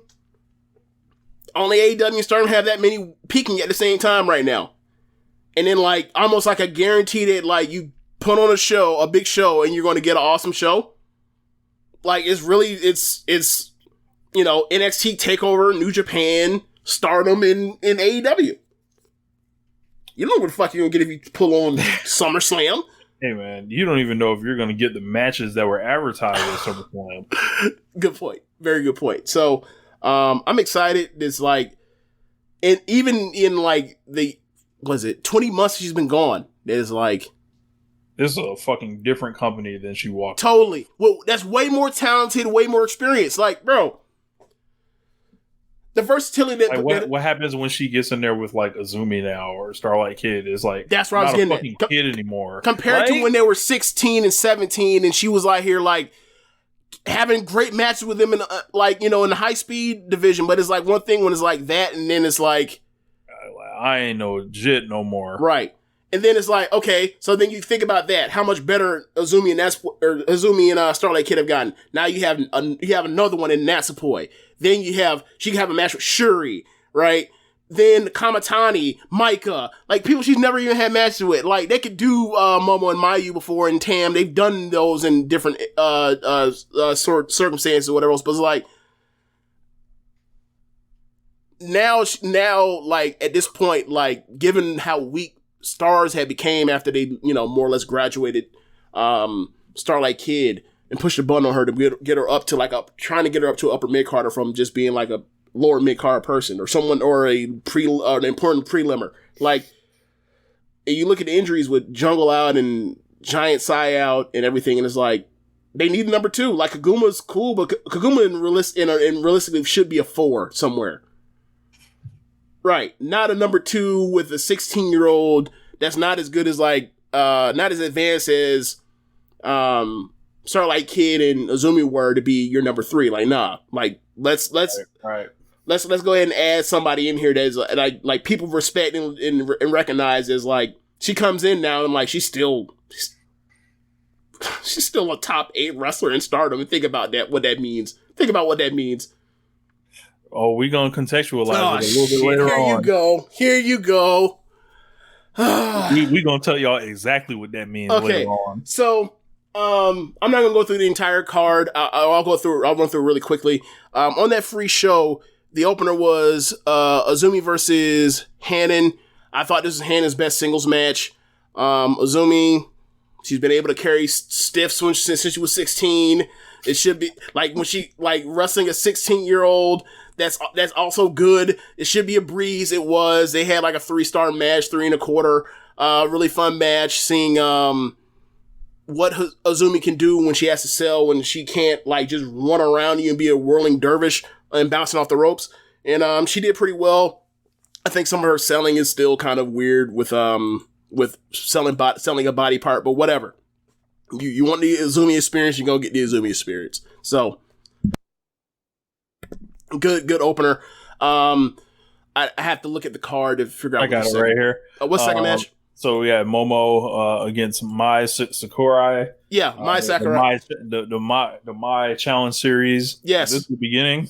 Yes. Oh no, this is the second match. The first one was from the Saturday show. But I haven't seen it yet. They just got it up recently in like the last few hours. So we'll cover that next week. But really good match. Like, it was surprising given that the match which she had with Unagi was not good. It borderline is almost, it was like some 2-star thing. It was disappointing as hell. But like, you know, obviously it's another level of wrestler. So, she was in there with she's in there with somebody that can carry her. She's kind of ahead of the game compared to like when Unagi first came in. Like, she kind of knows what she's doing. The stuff she does doesn't look soft. Doesn't look too weak to work in a Stardom ring. So like, I imagine in 6 months, a year, we'll see where she's at, and I imagine she'll be much improved, and she'll be somebody that can go out there and you can rely on to be someone that you don't have to just like idiot proof in tag matches and trios matches in the future. I think that she's a nice pickup. And it's so funny. It's like people were so concerned that when Bushiroad started, that Stardom was going to just like pull like, you know, Arisa Nakajima out of Seedling and just pull some heavy hit motherfuckers out of here. And it's like, no, they'll poach some jobber and at-rest girls, and we'll make it work. Like, she's gonna eat a lot of pitch. She's gonna get her ass whooped, but like that's what she's here for. And I'm pretty sure she'll become a better wrestler for it, as opposed to being around, lifting weights and showing up, collecting a check, and being like the 15th person assigned to the 6th ring. So we'll see how that goes. Yeah, she's so new that she doesn't even have cage match rankings. It says she only has a year of experience. Yeah, she has I don't think she has 30 matches career yet on cage match. What's the next match? So we had Fugikin Death against Himeka. Okay, Rich, you saw this on the card and decided I want to watch this. So yes, it was a real cute match. This is Himeka's second match back since being gone for probably like 3 months. Himeka, Rich Ladder All-Star. So I saw Death and then Himeka. I was like, I have to watch this. I was like, James, how could you like think I didn't want to see this? So like, I would just give you the stuff that like you needed to watch. If you want, look, I'm not going to assign any more homework than necessary. So like, Death Yamasan is like quietly like one of my favorite wrestlers to watch. God. She's fucking hilarious. Like, and they did some comedy and some tall and short spots and just funny shit until she like shocked Himeka and rolled her up and Himeka was blown. Yeah, so Himeka has 2 finishes. She has the almost like the running 3 power bomb where she's in one corner, just basically like it, but but she does a diving running power bomb into the opposite corner. She doesn't actually throw you into the corner, but like she starts there and then dives and drops you or whatever else. She actually can cuss the shit out of Julia in a white belt match. I'm sorry, not a white belt, but her Grand Prix match with her last year. And then she also has what she calls the JP coaster, where like she has you in the rack, racks you, and then she does a sit out AA almost. And she pins you. So what they did was Himeka's beating the shit out of Death. And then she hits the JP coaster, and then during the cover, like Death just reverses it and ends up on top of her in a jackknife, or not jackknife cover, but like some type of cover, and it pins her, and like she gets a shock roll up win. And I'm like, and I thought to myself, isn't that the exact finish that they did with those 2 last year in the same red block? I'd have to look. Like, I'm pretty sure that Fugikin Death beat Himeka the same exact way last year, where JP coaster and then reverse it and like Himeka, like, so this has become like the Coquina clutch, the Karafuda clutch with Samoa Joe or Shayna Baszler, where it's just like, you keep doing this move against this one particular opponent and they keep getting you with a reversal. You ain't learned the lesson yet. But yeah, it was a fun match. Very, very entertaining and funny. Yeah. So what was the next match on the card? So the next match was Unagi against Rina. Unagi versus Rina, yeah, that was a future belt match. Match was okay. It's a 14-year-old versus a 31-year-old that has like a year worth of experience. And like with Rina, she's 14, but like, you know, the Hannon sisters, all three of them, like they live far out. So like they don't get as many reps like in the gym or whatever else as much as everybody else. Just like, but whenever they eventually like level up, like if they decide to stick with this, like they'll all be good because they all have backgrounds in judo. I believe they're all like, I believe Hannah's like a brown belt. I don't know exactly what that means, but I think it's kind of advanced in judo. So yeah, like Hannah's good. Obviously, you know, I'm kind of thinking like along the terms of like the Griffins and the Williamses, as far as like, you know, the younger children end up being better, but we'll see. But like, you know, you can put them in the ring and they can have a good match no matter what. And like Rina is way more charismatic than the other two sisters. So match was fine. Unagi more or less just beat the shit out of her. And then Rina got a couple spots in where she was able to slap on the old Hana Kimura hydrangea submission, but ultimately Unagi ended up beating her by giving her a gory special face buster and got the win. And we had Mayu Iwatani defeating Lady C. So Lady C is Mayu's first trainee, so she became the head trainer after Kagetsu retired, and so I think they've had one match before, but this match was funny because like they're having a good match, and then Mayu, because you know as good as Mayu is, like she's a fucking klutz. Like she overshoots, and I feel like this was on purpose, but she overshoots a moonsault the first time, and then sells it like she lost all the air out of her win, and then Lady C takes advantage of it, and then the second time Mayu gets control, she goes to finish Lady C, but she puts her out way further than she did last time, like overshot last time, and then she ends up pulling up short and more or less like moonsault kicking Lady C on the ground, and she sells her knees or whatever else, and she rolls out, and then that's when Hazuki comes out. But then after that, you end up getting the last two matches. Takumi, I believe this was her first match of the Grand Prix versus Maika. This match was kind of surprising for the fact that like Takumi more or less beat the shit out of and worked over on top of Maika, and Maika had to work from underneath for a lot of this match. But I was gonna say, Maika looked like she was fighting through something, and that something was like Takumi Roja's kicking the shit out of her. Yeah. This is the first match I've seen of Takumi since she's been back. Okay. Glad to see her back. One Nation Radio's own Takumi Roja.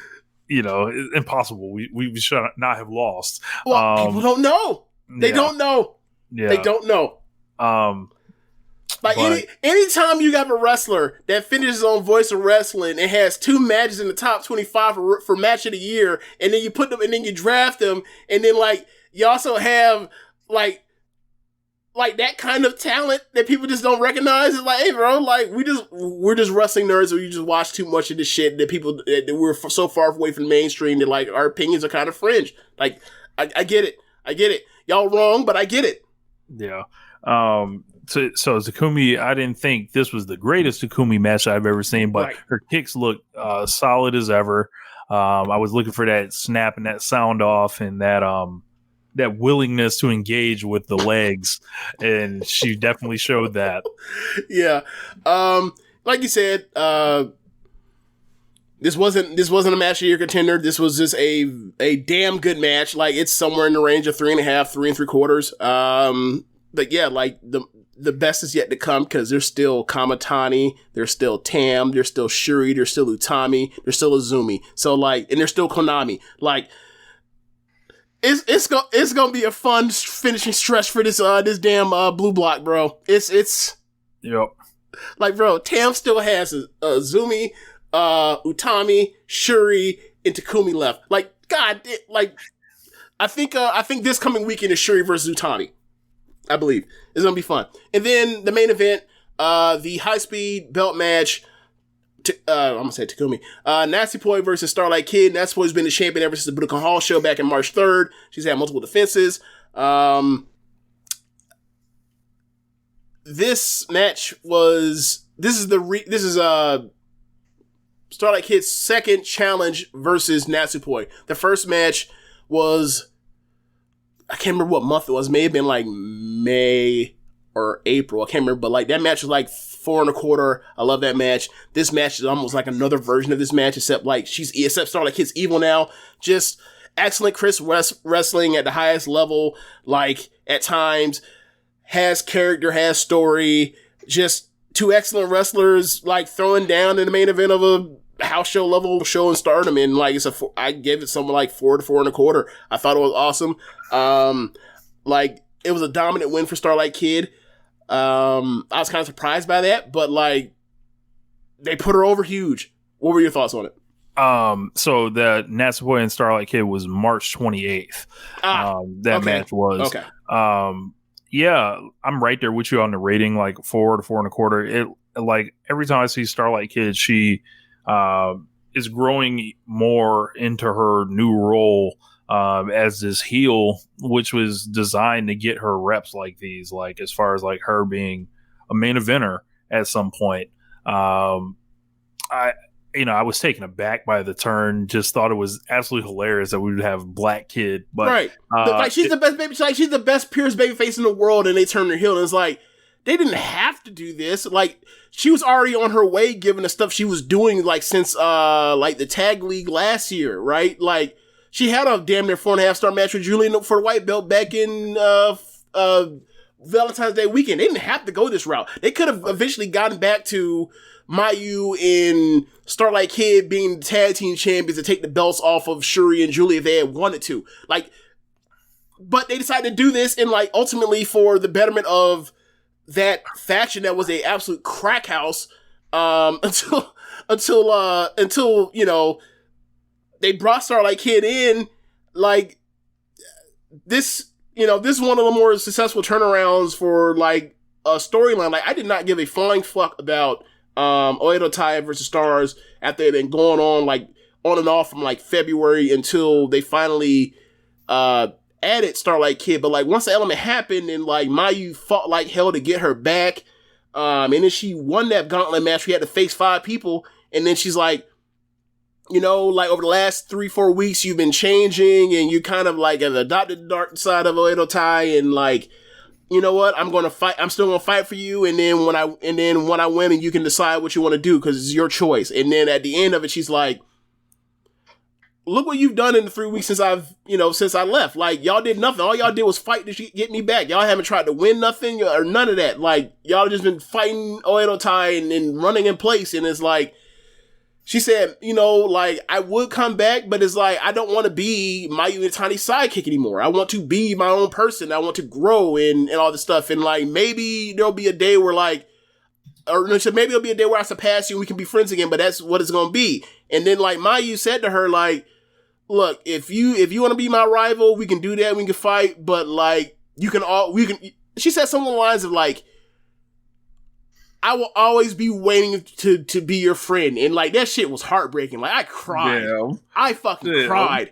I'm getting teary eyed thinking about that shit. But I was saying about Starlight, this is gonna be even better for her growth as a wrestler in the long term. Right. Because like she's like if it's one thing that I enjoy is it's a fast way up the type. It's a fast way up the ladder. Like yeah, she's awesome babyface, but like you got Tam, you got Kamatani, you got Mayu, you got you know, like it's a mostly babyface company. Most people are just either forward facing babyface or present themselves in a way where they can't get booed or get heat. Like this way at the top, like who'd she have to fight? Julia and who else? She's in front. She's positioned in front of Konami because she moves way more merch. Right. And like Konami seems to not really want to be in a main eventer or whatever else. Like if they want to turn Shuri heel, that she could do it. Sure, she has the range to do it, but like that's not how they present her. So it's a fast track up the card. Like it's a way to hide her in plain sight because you can flip her. Like imagine all these people like they retire or move on or whatever. Right. You flip Starlight Kid back babyface right there, and then you have all these main event reps as you know. I know it's as a heel, but you have the experience of going long, of being on top, drawing, and like being somebody can lean on. Like it's easy to find like a heel to fight you at that point. And this wasn't intentional, but she has the opportunity luck that a lot of people have had in Stardom when someone gets hurt. Because the roster is so talented, everybody tries so fucking hard.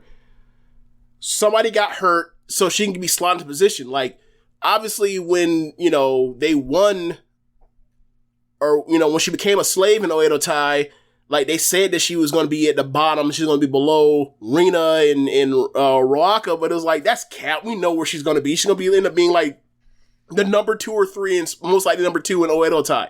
And, like, Natsuko blows her knee out. She's number 1 in a faction at 20. She just turned 20 recently. Like, wow. She's number 1 in a faction at age 20. Like, yeah, we both think that, like, Azumi is better than her, but Azumi's, like, what, number 4 in Queen's Quest? Yeah. Kamitani surpassed her as far as overness or what they want to do and push her because of age, because, like, Kamitani's, like, 23 and Azumi's 18. Yeah. So, yeah, like, she's gonna be waiting forever until they break this shit up, or if they do, like, me personally, like, if they break up if they, you do the real Stardom, Azumi's the first time I want with Hazuki. Mm-hmm. But that remains to be seen. So real Stardom. But back to this match, like Natsuko, I want to say something about her. Like she, great. I think Natsuko is fucking awesome. Like, yeah. She is like someone when she walks out, you see it where it says fucking Speed Fairy and like it's all pretty and all this shit. Like you think she's like a soft, she's smiling, like she's like kind of putting her swag on to posing on the ropes and shit. But then when the bell rings, she's slapping you, she's fucking kicking you. She is vicious. She is a dog in the ring. Yes, and great technical wrestler, great high speed wrestler, but that super charismatic, an incredible baby face. Incredible from fighting underneath. Like, I don't know all the stuff that, like, Kyrie instilled in her when they were first getting Actress Girls off the ground, and, like, Stardom was doing shows with Actress Girls, and they were clearly positioning Natsuko, well, her name was Natsumi Maki at the time, positioning her as, like, the interpromotional young girl of Kyrie or whatever else. But, like, there's so much in her game that reminds me of Kyrie. And quite frankly, every time I see, like, a kick-ass babyface in Stardom, I kind of think of, like, some of the traits are from other people. But, like, there's just something to her to where, like, she's a great storyteller, great wrestler, tough as fuck, will fight from underneath like crazy until the bitter end, until she's down and can't move no more. And that's what it took. Like, there were multiple huge German suplexes in this match.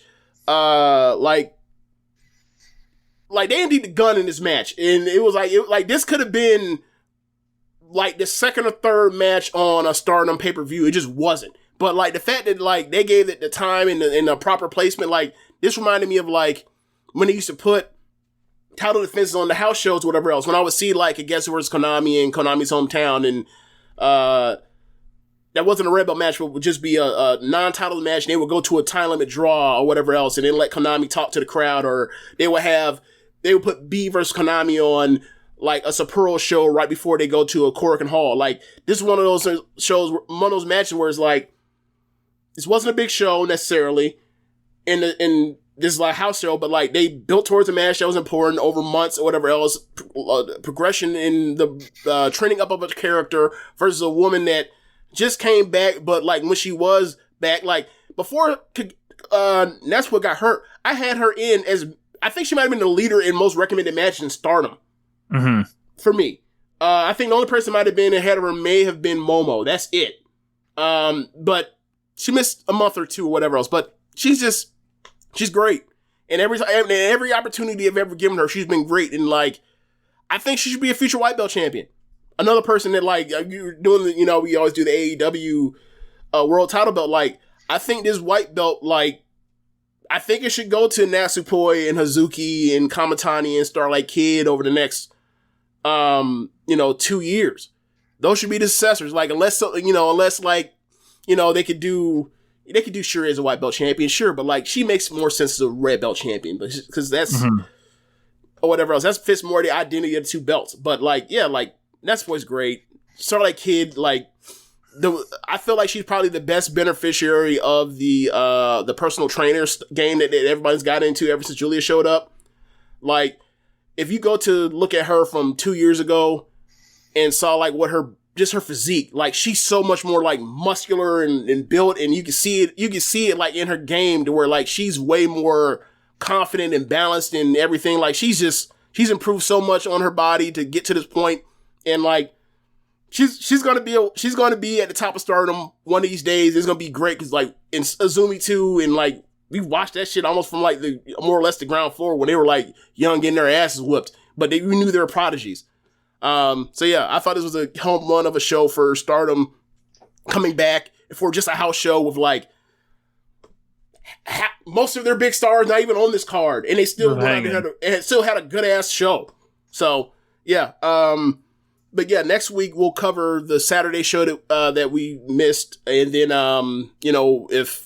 if the Utami and Shuri is up, we're gonna cover it immediately. Yeah.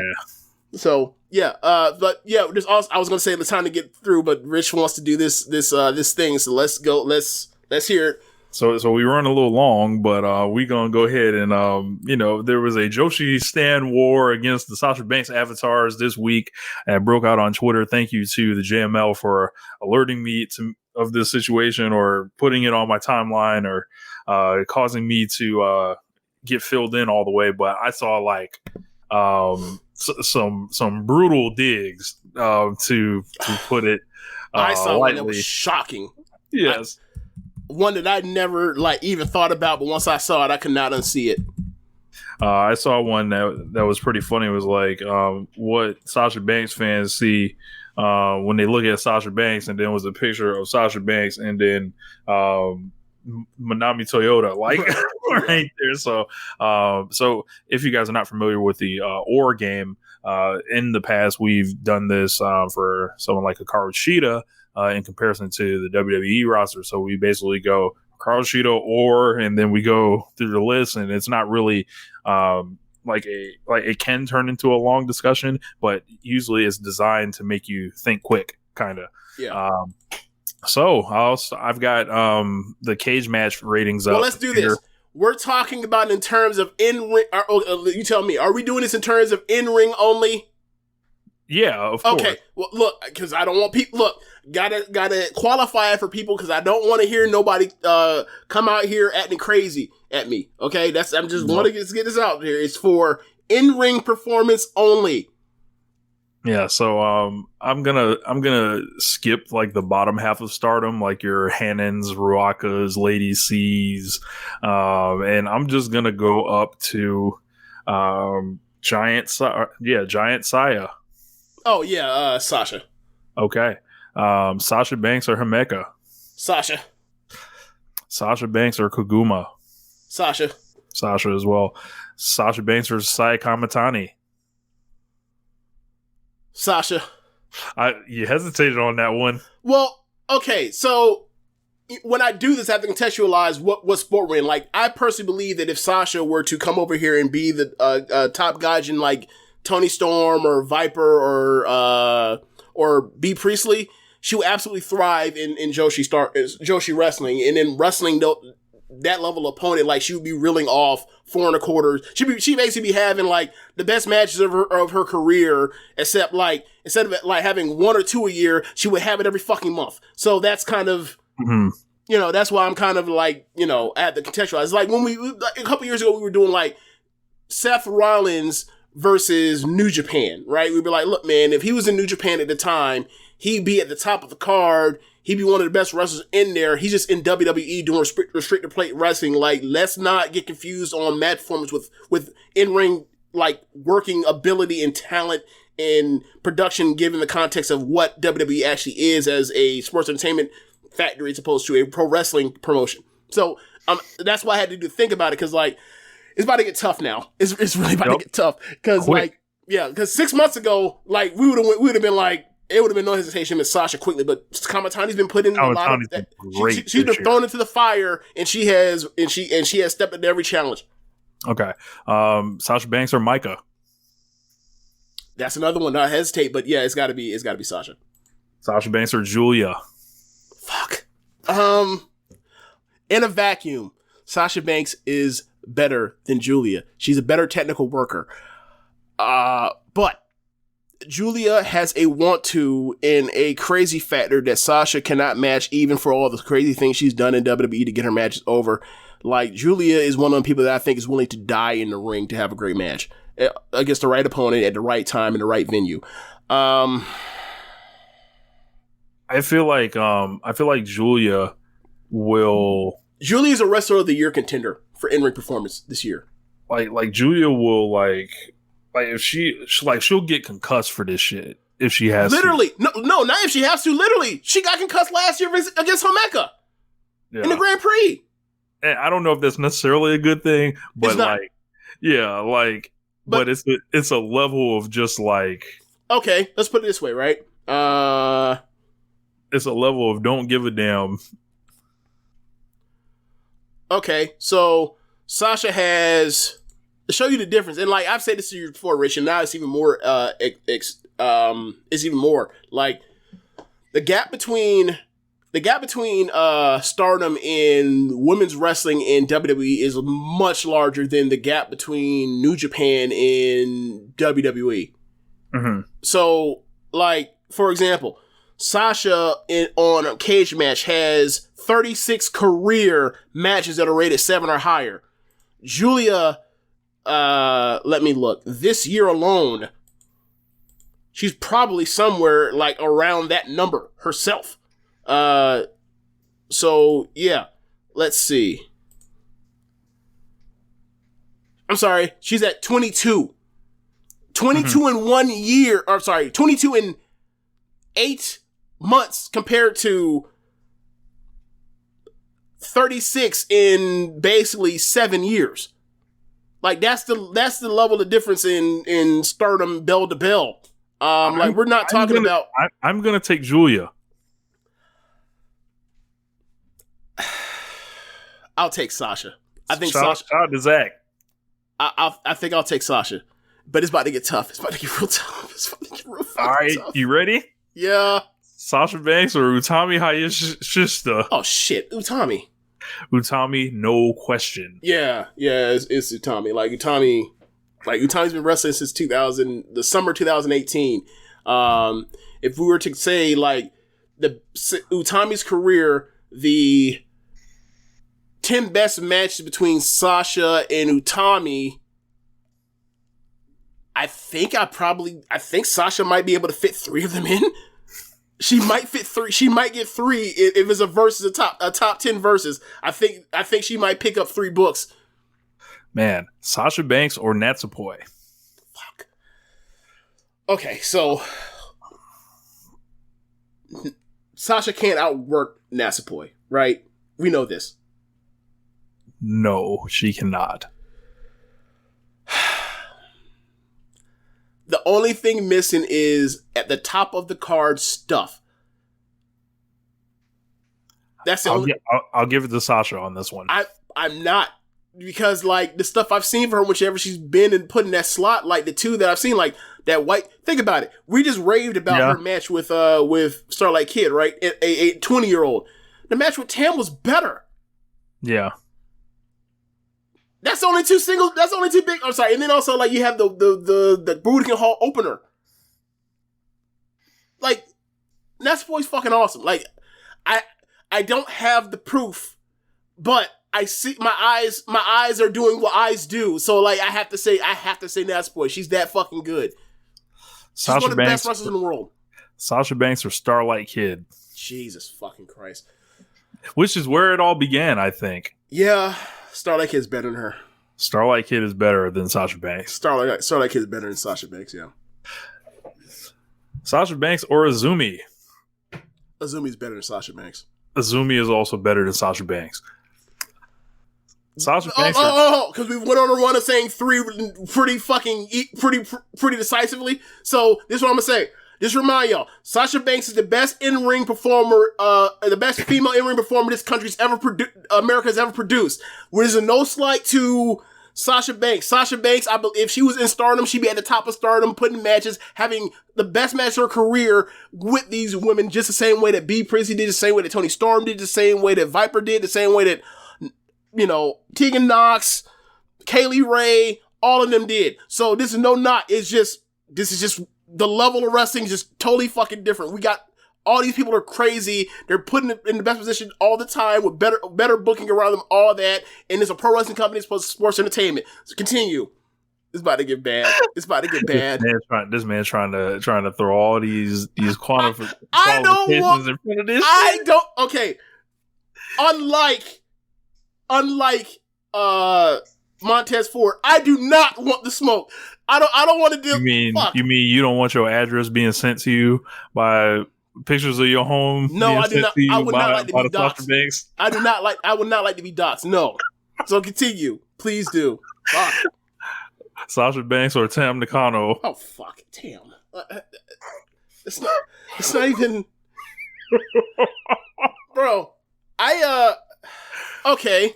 Let's do this, right? Let's pull up Tam.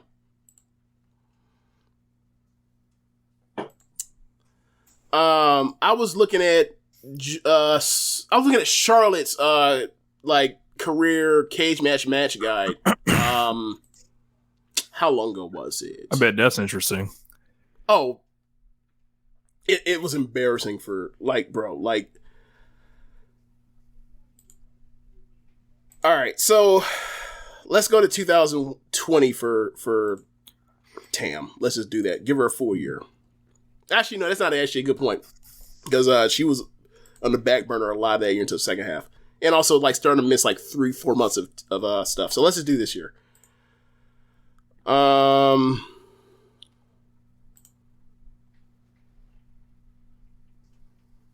right. So at that 36 number, right? Yeah.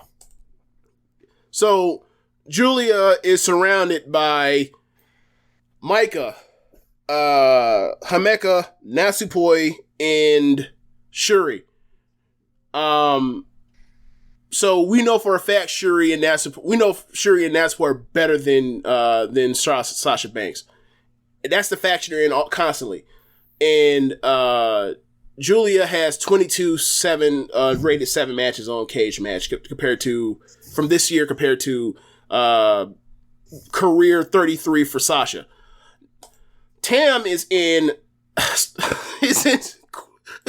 Cosmic Angels, where Mina missed the first 2 months of the year with a broken nose, and then came back, and then was doing a bunch of tags with Unagi, who is what?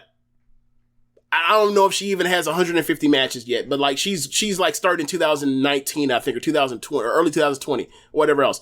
So she, even with the step down in talent to go from gunners like Natsupoi and Himeka and Maika and Shuri to green people like Mina and Unagi without Mina for 2 months, she still has 19 sevens on here. She's neck and neck with Julia with way less talent around her in these tag matches or whatever else in her faction.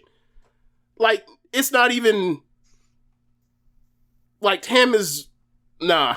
And then you throw in the other stuff as far as Tam being the perfect wrestler for doing storylines and stuff on television level week to week storytelling. She's nah. Yeah. You mean the Sasha Banks and Bianca Belair storyline didn't compel you? No, it did not grab me. It did not grab me in the same way that Julia and Tam did, or Tam and Arisa, or Tam and Momo, or Tam and in Natsupoi, or Tam and Kamatani. No, it did not. No. Sasha Banks or Konami. Okay. So I'm going to say Sasha. Because I have, as good as I think Konami is, she does not have the proof of you put her, other than her white belt title challenges or her challenges for the red or white belts. She has never been put at the top of the card to go out there and let herself declaratively be at that level. And when she has, her matches are great. Like, I think she'll give you 4.5 stars, or she'll give you 4 stars. She'll give you 4.25. Like, she gave you 4.25 versus Julia last November. She gave Arisa 4.5 the year in Climax 2019. She gave Mayu like 4.25 for the Woman of Honor belt when she was a champion back in February 2019. She'll give you 4 stars versus B Priestley, right? I believe that Konami in any situation is a walking 3.5 star wrestler in a singles match. I just think that she can be, I don't want to say lazy because she's excellent. I think that she is not as driven to be, or maniacally, like Kobe Bryant, Michael Jordan Lee, driven to be at the top of the card like a Nasupoi and Shuri were when they came into, or Julie when they came into the promotion, or a Tam, or a Azumi Momo Jungle, right? So in a vacuum, I'm going to take Sasha because she's more charismatic.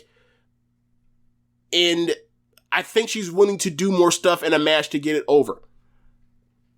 But when hyper-violent Konami comes out for big matches, look the fuck out. But I think on an everyday basis, I think I'd rather have Sasha. I think I'll take Sasha too. Yeah. Sasha or Jungle? Oh, shit. Jungle. I'm taking Jungle too. Like, she'll never if she had the same roster positioning, yes. And like, she also has like the matches to go with it. Like, Jungle for a long time was, I mean, I still think when Jungle comes back healthy, like, she's still at worst the 4th best wrestler in Stardom. So I still will put her in front of Tam. And yeah, so there you go. Sasha Banks or Hazuki? Hazuki. It's been a long time since I've watched Hazuki. That's true. So. Well, let's put it this way: 2019 Hazuki or whatever. Like, keep in mind, right? Like, I listened to the segment we did for the year-end 2019 review.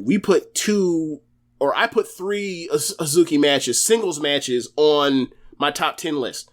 That high-speed match that went like 4 minutes. Yep. That went 4 minutes and change. The white belt match versus Arisa from July. Yep. And then I also put the Kagetsu match after like she announced her retirement during her retirement tour. So Hazuki's awesome. Hazuki is like one of the most versatile wrestlers Stardom's ever had. Like, so for me, like, that means like she's like, she may have not been at the top, but like she's about to get that run pretty fucking soon, and we finna see. And I don't doubt her for a second. I'm gonna be a coward on this one and go push. Fine. That's fine. So Sasha Banks or Shuri? I'm gonna run to the podium and say Shuri. Yeah, Shuri. Shuri's one of the best wrestlers in the world. Like, and Sasha is too, but it's a whole nother level. I'm talking about one of the elite wrestlers in the world. Like, are there 20 workers better than Shuri in a big match situation? I don't know if that's true. I don't know if that's true. Sasha Banks or Momo Watanabe? I'll take Momo. I will take Momo as well. Can we end this soon? How many more people do we have to do this with? Sasha Banks or Mayu Iwatani? Oh, Mayu. Like, there were not 5 wrestlers in the world better than Mayu last year. Like, the only people you got are like Omega, Shingo, Ospreay. Am I forgetting anybody? Is that the list? Is that it? Ishii, maybe? Oh, okay. Yeah, Ishii. And we'll give the Sasha Banks fans one. Sasha Banks or Mina Shirakawa? Oh, you're an asshole. Yes. Sasha's a lot better than Mina. Yes. Okay. Anyway, that's the game. I would like to end this by saying that Sasha Banks is the best American women's wrestling in ring that this country's ever produced. And she is in a promotion that does not care about professional wrestling, but we clearly know that Sasha cares about Japanese women's professional wrestling. And you can see a lot of her stuff is influenced by that. Like, I think that if she were to go to Sendai Girl, Seedling, Stardom, Tokyo Joshi Pro Now, Marvelous, she'd be excellent. She would take to this like as well as any other gaijin has ever taken to it. Because she has the tools, she has the mind for it, she has the want to for it, and the drive and the passion for it. I think she'd be great. But just the fundamental stuff that happens, like you watch that Natsupoi Starlight Kid match, and like that's not either one of their two best matches that they've ever had. But like you just watch and it's like, yo, like I remember when AEW brought in, you know, the six Joshi, and they were talking about how they wanted to make the Joshi women like almost like the WCW cruiserweights. Like you had Riho there, you had and you had Yuka there, but it's like the real fucking WCW cruiserweight Mysterio, Juventud, Ultimo Dragon, Liger motherfuckers. That's Azumi, Starlight Kid, Natsupoi, Mei Hoshizuki, Mio Momono. Like that's them now. Like they're fucking incredible. So yeah, it's just levels, like, and they're all different styles of wrestler too. Like that's the thing about it. It's like, yeah, man. I don't know what to say. Like I love the Horsewoman. They're the main reason I even still fucking watch any WWE whatsoever. But there's just a level of training and practice that goes into it, and there's more outside of whatever you watch. And if you don't want to watch it, fine. But I would say if you are somebody that tuned in and watched NWA Empower and enjoyed it, if you throw this on just to watch the matches, you will see there is a whole different level out there of wrestling, in women's wrestling. And like, there's a reason why so many of the wrestlers, that are top level indie wrestlers in the women's ranks that are on AEW, in NXT, on the main roster, like there's a reason why like so many of them had tours in Stardom. They were brought in because they were good. They came to Stardom for however long they went, and they all learned some stuff, got better, went through that brutal practice regimen where they're out here practicing 2 hours for 5 days a week and shit. Like there's a full-time wrestlers in the dojo system, and like they're all brave about how much better it is, and like almost everybody has a positive experience talking about everybody that's ever done a tour over there. Like there's a reason why so many of them all went over there, all got signed, and that was before. That's back when like you had the 2017 and shit, when like Starlight Kid is like 16, Azumi's 15, Hazuki's like 18 or whatever. There's levels of the shit. Momo's like 16 with a bad leg at the time. Like this shit is a whole nother level. Like that shit runs on a like that dojo system itself is like, it's just something that people aren't going to do here. So like, because you can't feasibly do it. Yeah. You're not gonna like think about it. You're gonna bring together a group of women, young women, some with athletic backgrounds, some none at all, some former ballet dancers, some dancers and singers and or what pop aspirations or whatever else, and then they're told, we're going to go outside and we're going to do Hindu squats until somebody catches cyanosis out this bitch. Like that's Tam's story. Tam was getting trained. She talked about that. I'll send you the link because it's translated of her talking about like she had cyanosis. Like her face was blue and was still out there doing fucking air squats. And this is a late bloomer. This is someone that like didn't start doing this till she was in her late 20s and then like still struggled with it in the ring, and then it didn't click until like the last third of 2018. But like, and then also like all the matches and all the stuff you go through and getting your ass beat, all the kind of stuff, like the level of dedication and want to get to this level is not for the, like when Dave Meltzer talks about this, something like the Ospreys, the Omegas, the Okadas, the Tanahashis, the Bushis, the Phoenixes, the psychopaths at the top of the sport, the Hiromus, Ishis, the people that are at the top of the profession that are hurting all the goddamn time because they are so driven to do this kind of stuff. Like, that is full of stardom. That is stardom. That is stardom. That's all of them. All of them are go-hards and crazy people. Then, like, even the people that, like, aren't out of their minds to get to this. Like, someone that have, like, can be like, I'm okay with only being at this level. I'll be a prelimmer.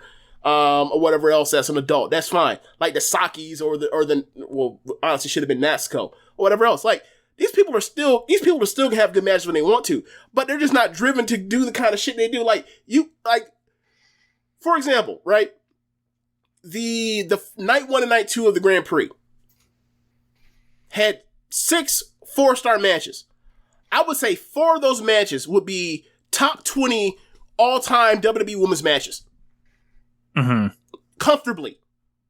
Like, all of them are like 4.5, 4.5, 4.5, 4.25. Those are top 20 all-time women's matches in WWE. Like, and that happened in 2 days. Like, that's the level we're talking about here. Like, I love Sasha. I wish you would go to Stardom. We can crank this bitch up some more. So, yeah, like, it's no knock against Sasha. It's just like, we are living in 2 different realities and 2 different ecosystems, and one is built to produce way more talent in the ring, performance-wise, than the other.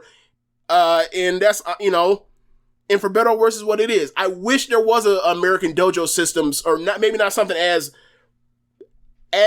ridiculous, or not ridiculous, that's not the word, as rigorous, yes, that's the word, rigorous, difficult, tough, but like, I wish there was some place where we could get a group of women in a dojo, American style dojo system, and have their inputs on what they want to do to be driven to the point to where they become the best wrestlers they possibly be, and then we can send them out into the world and try to undo what this country has done to women's wrestling over decades because they wanted to do stupid, goofy comedy matches. And the Fabulous Moolah. Well, that's who I was talking about. Oh, okay. But yeah, I was trying to say her name without saying it, but yeah. My bad. Her. So yeah, like, we gave them the game in the, in the 40s and 50s, and they were like, hey, how about if we treat this shit like it's a fucking boot camp? And we try to, like, hey, we'll break their leg, and after that, we'll be nice to them. Right. Now, we don't break your leg, we just nice to you the whole time. Well, aside from, like, terrible motherfuckers like Bill DeMott, but that's the exception, not the rule. Yeah. Man, gotta hope the Nightmare Factory takes off. Like, did you hear Meltzer, talk to Mick Foley about Mick Foley's trainer? Yes, Dominic DeNucci. Right, Dominic DeNucci. He talked about how, like, this wasn't a place where they stretch you and then teach you and then bring you back up the hill up and then show you the ropes. It was like, because he's like, I want to survive in that culture. Mick Foley would not have survived the Japanese dojo system. And Mick Foley's all-time great. That's no knock against anybody's mentality or whatever else. Like, different strokes, different folks. If you ain't built for that, you ain't built for that. I just find it very impressive that these people put themselves through all this stuff to then, become the next Minoru Suzuki, the next Mayu Iwatani, the next Io Shirai, the next Meiko Satomura, or whatever else. Like, and also another thing about it is, like, have you ever seen the Gaia Dojo thing, that documentary? I haven't seen the documentary, but I've seen Gaia matches. Well, I watched it. It's on YouTube. I'll send the link. I'll link in the description, too.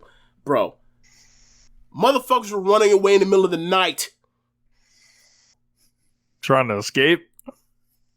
They didn't want to face Chigusa and say, hey, this ain't for me. I'm taking it back to the trap. They would just disappear in the middle of the night. There was one person that left, came back, apologized, and all that kind of stuff. And she just, and Jagusa made her feel like she was the size of a penny, and then gave another chance, and then she ran away again.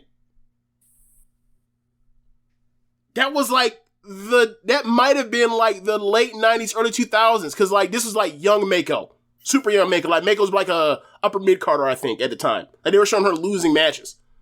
Mm-hmm. But she was like the second in the dojo.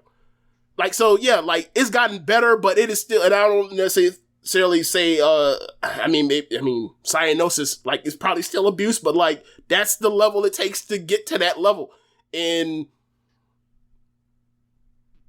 I'm sure there are different ways for everybody to get there. I'm sure they didn't have Will Ospreay, out there in the London snow, but it works for some people. It does.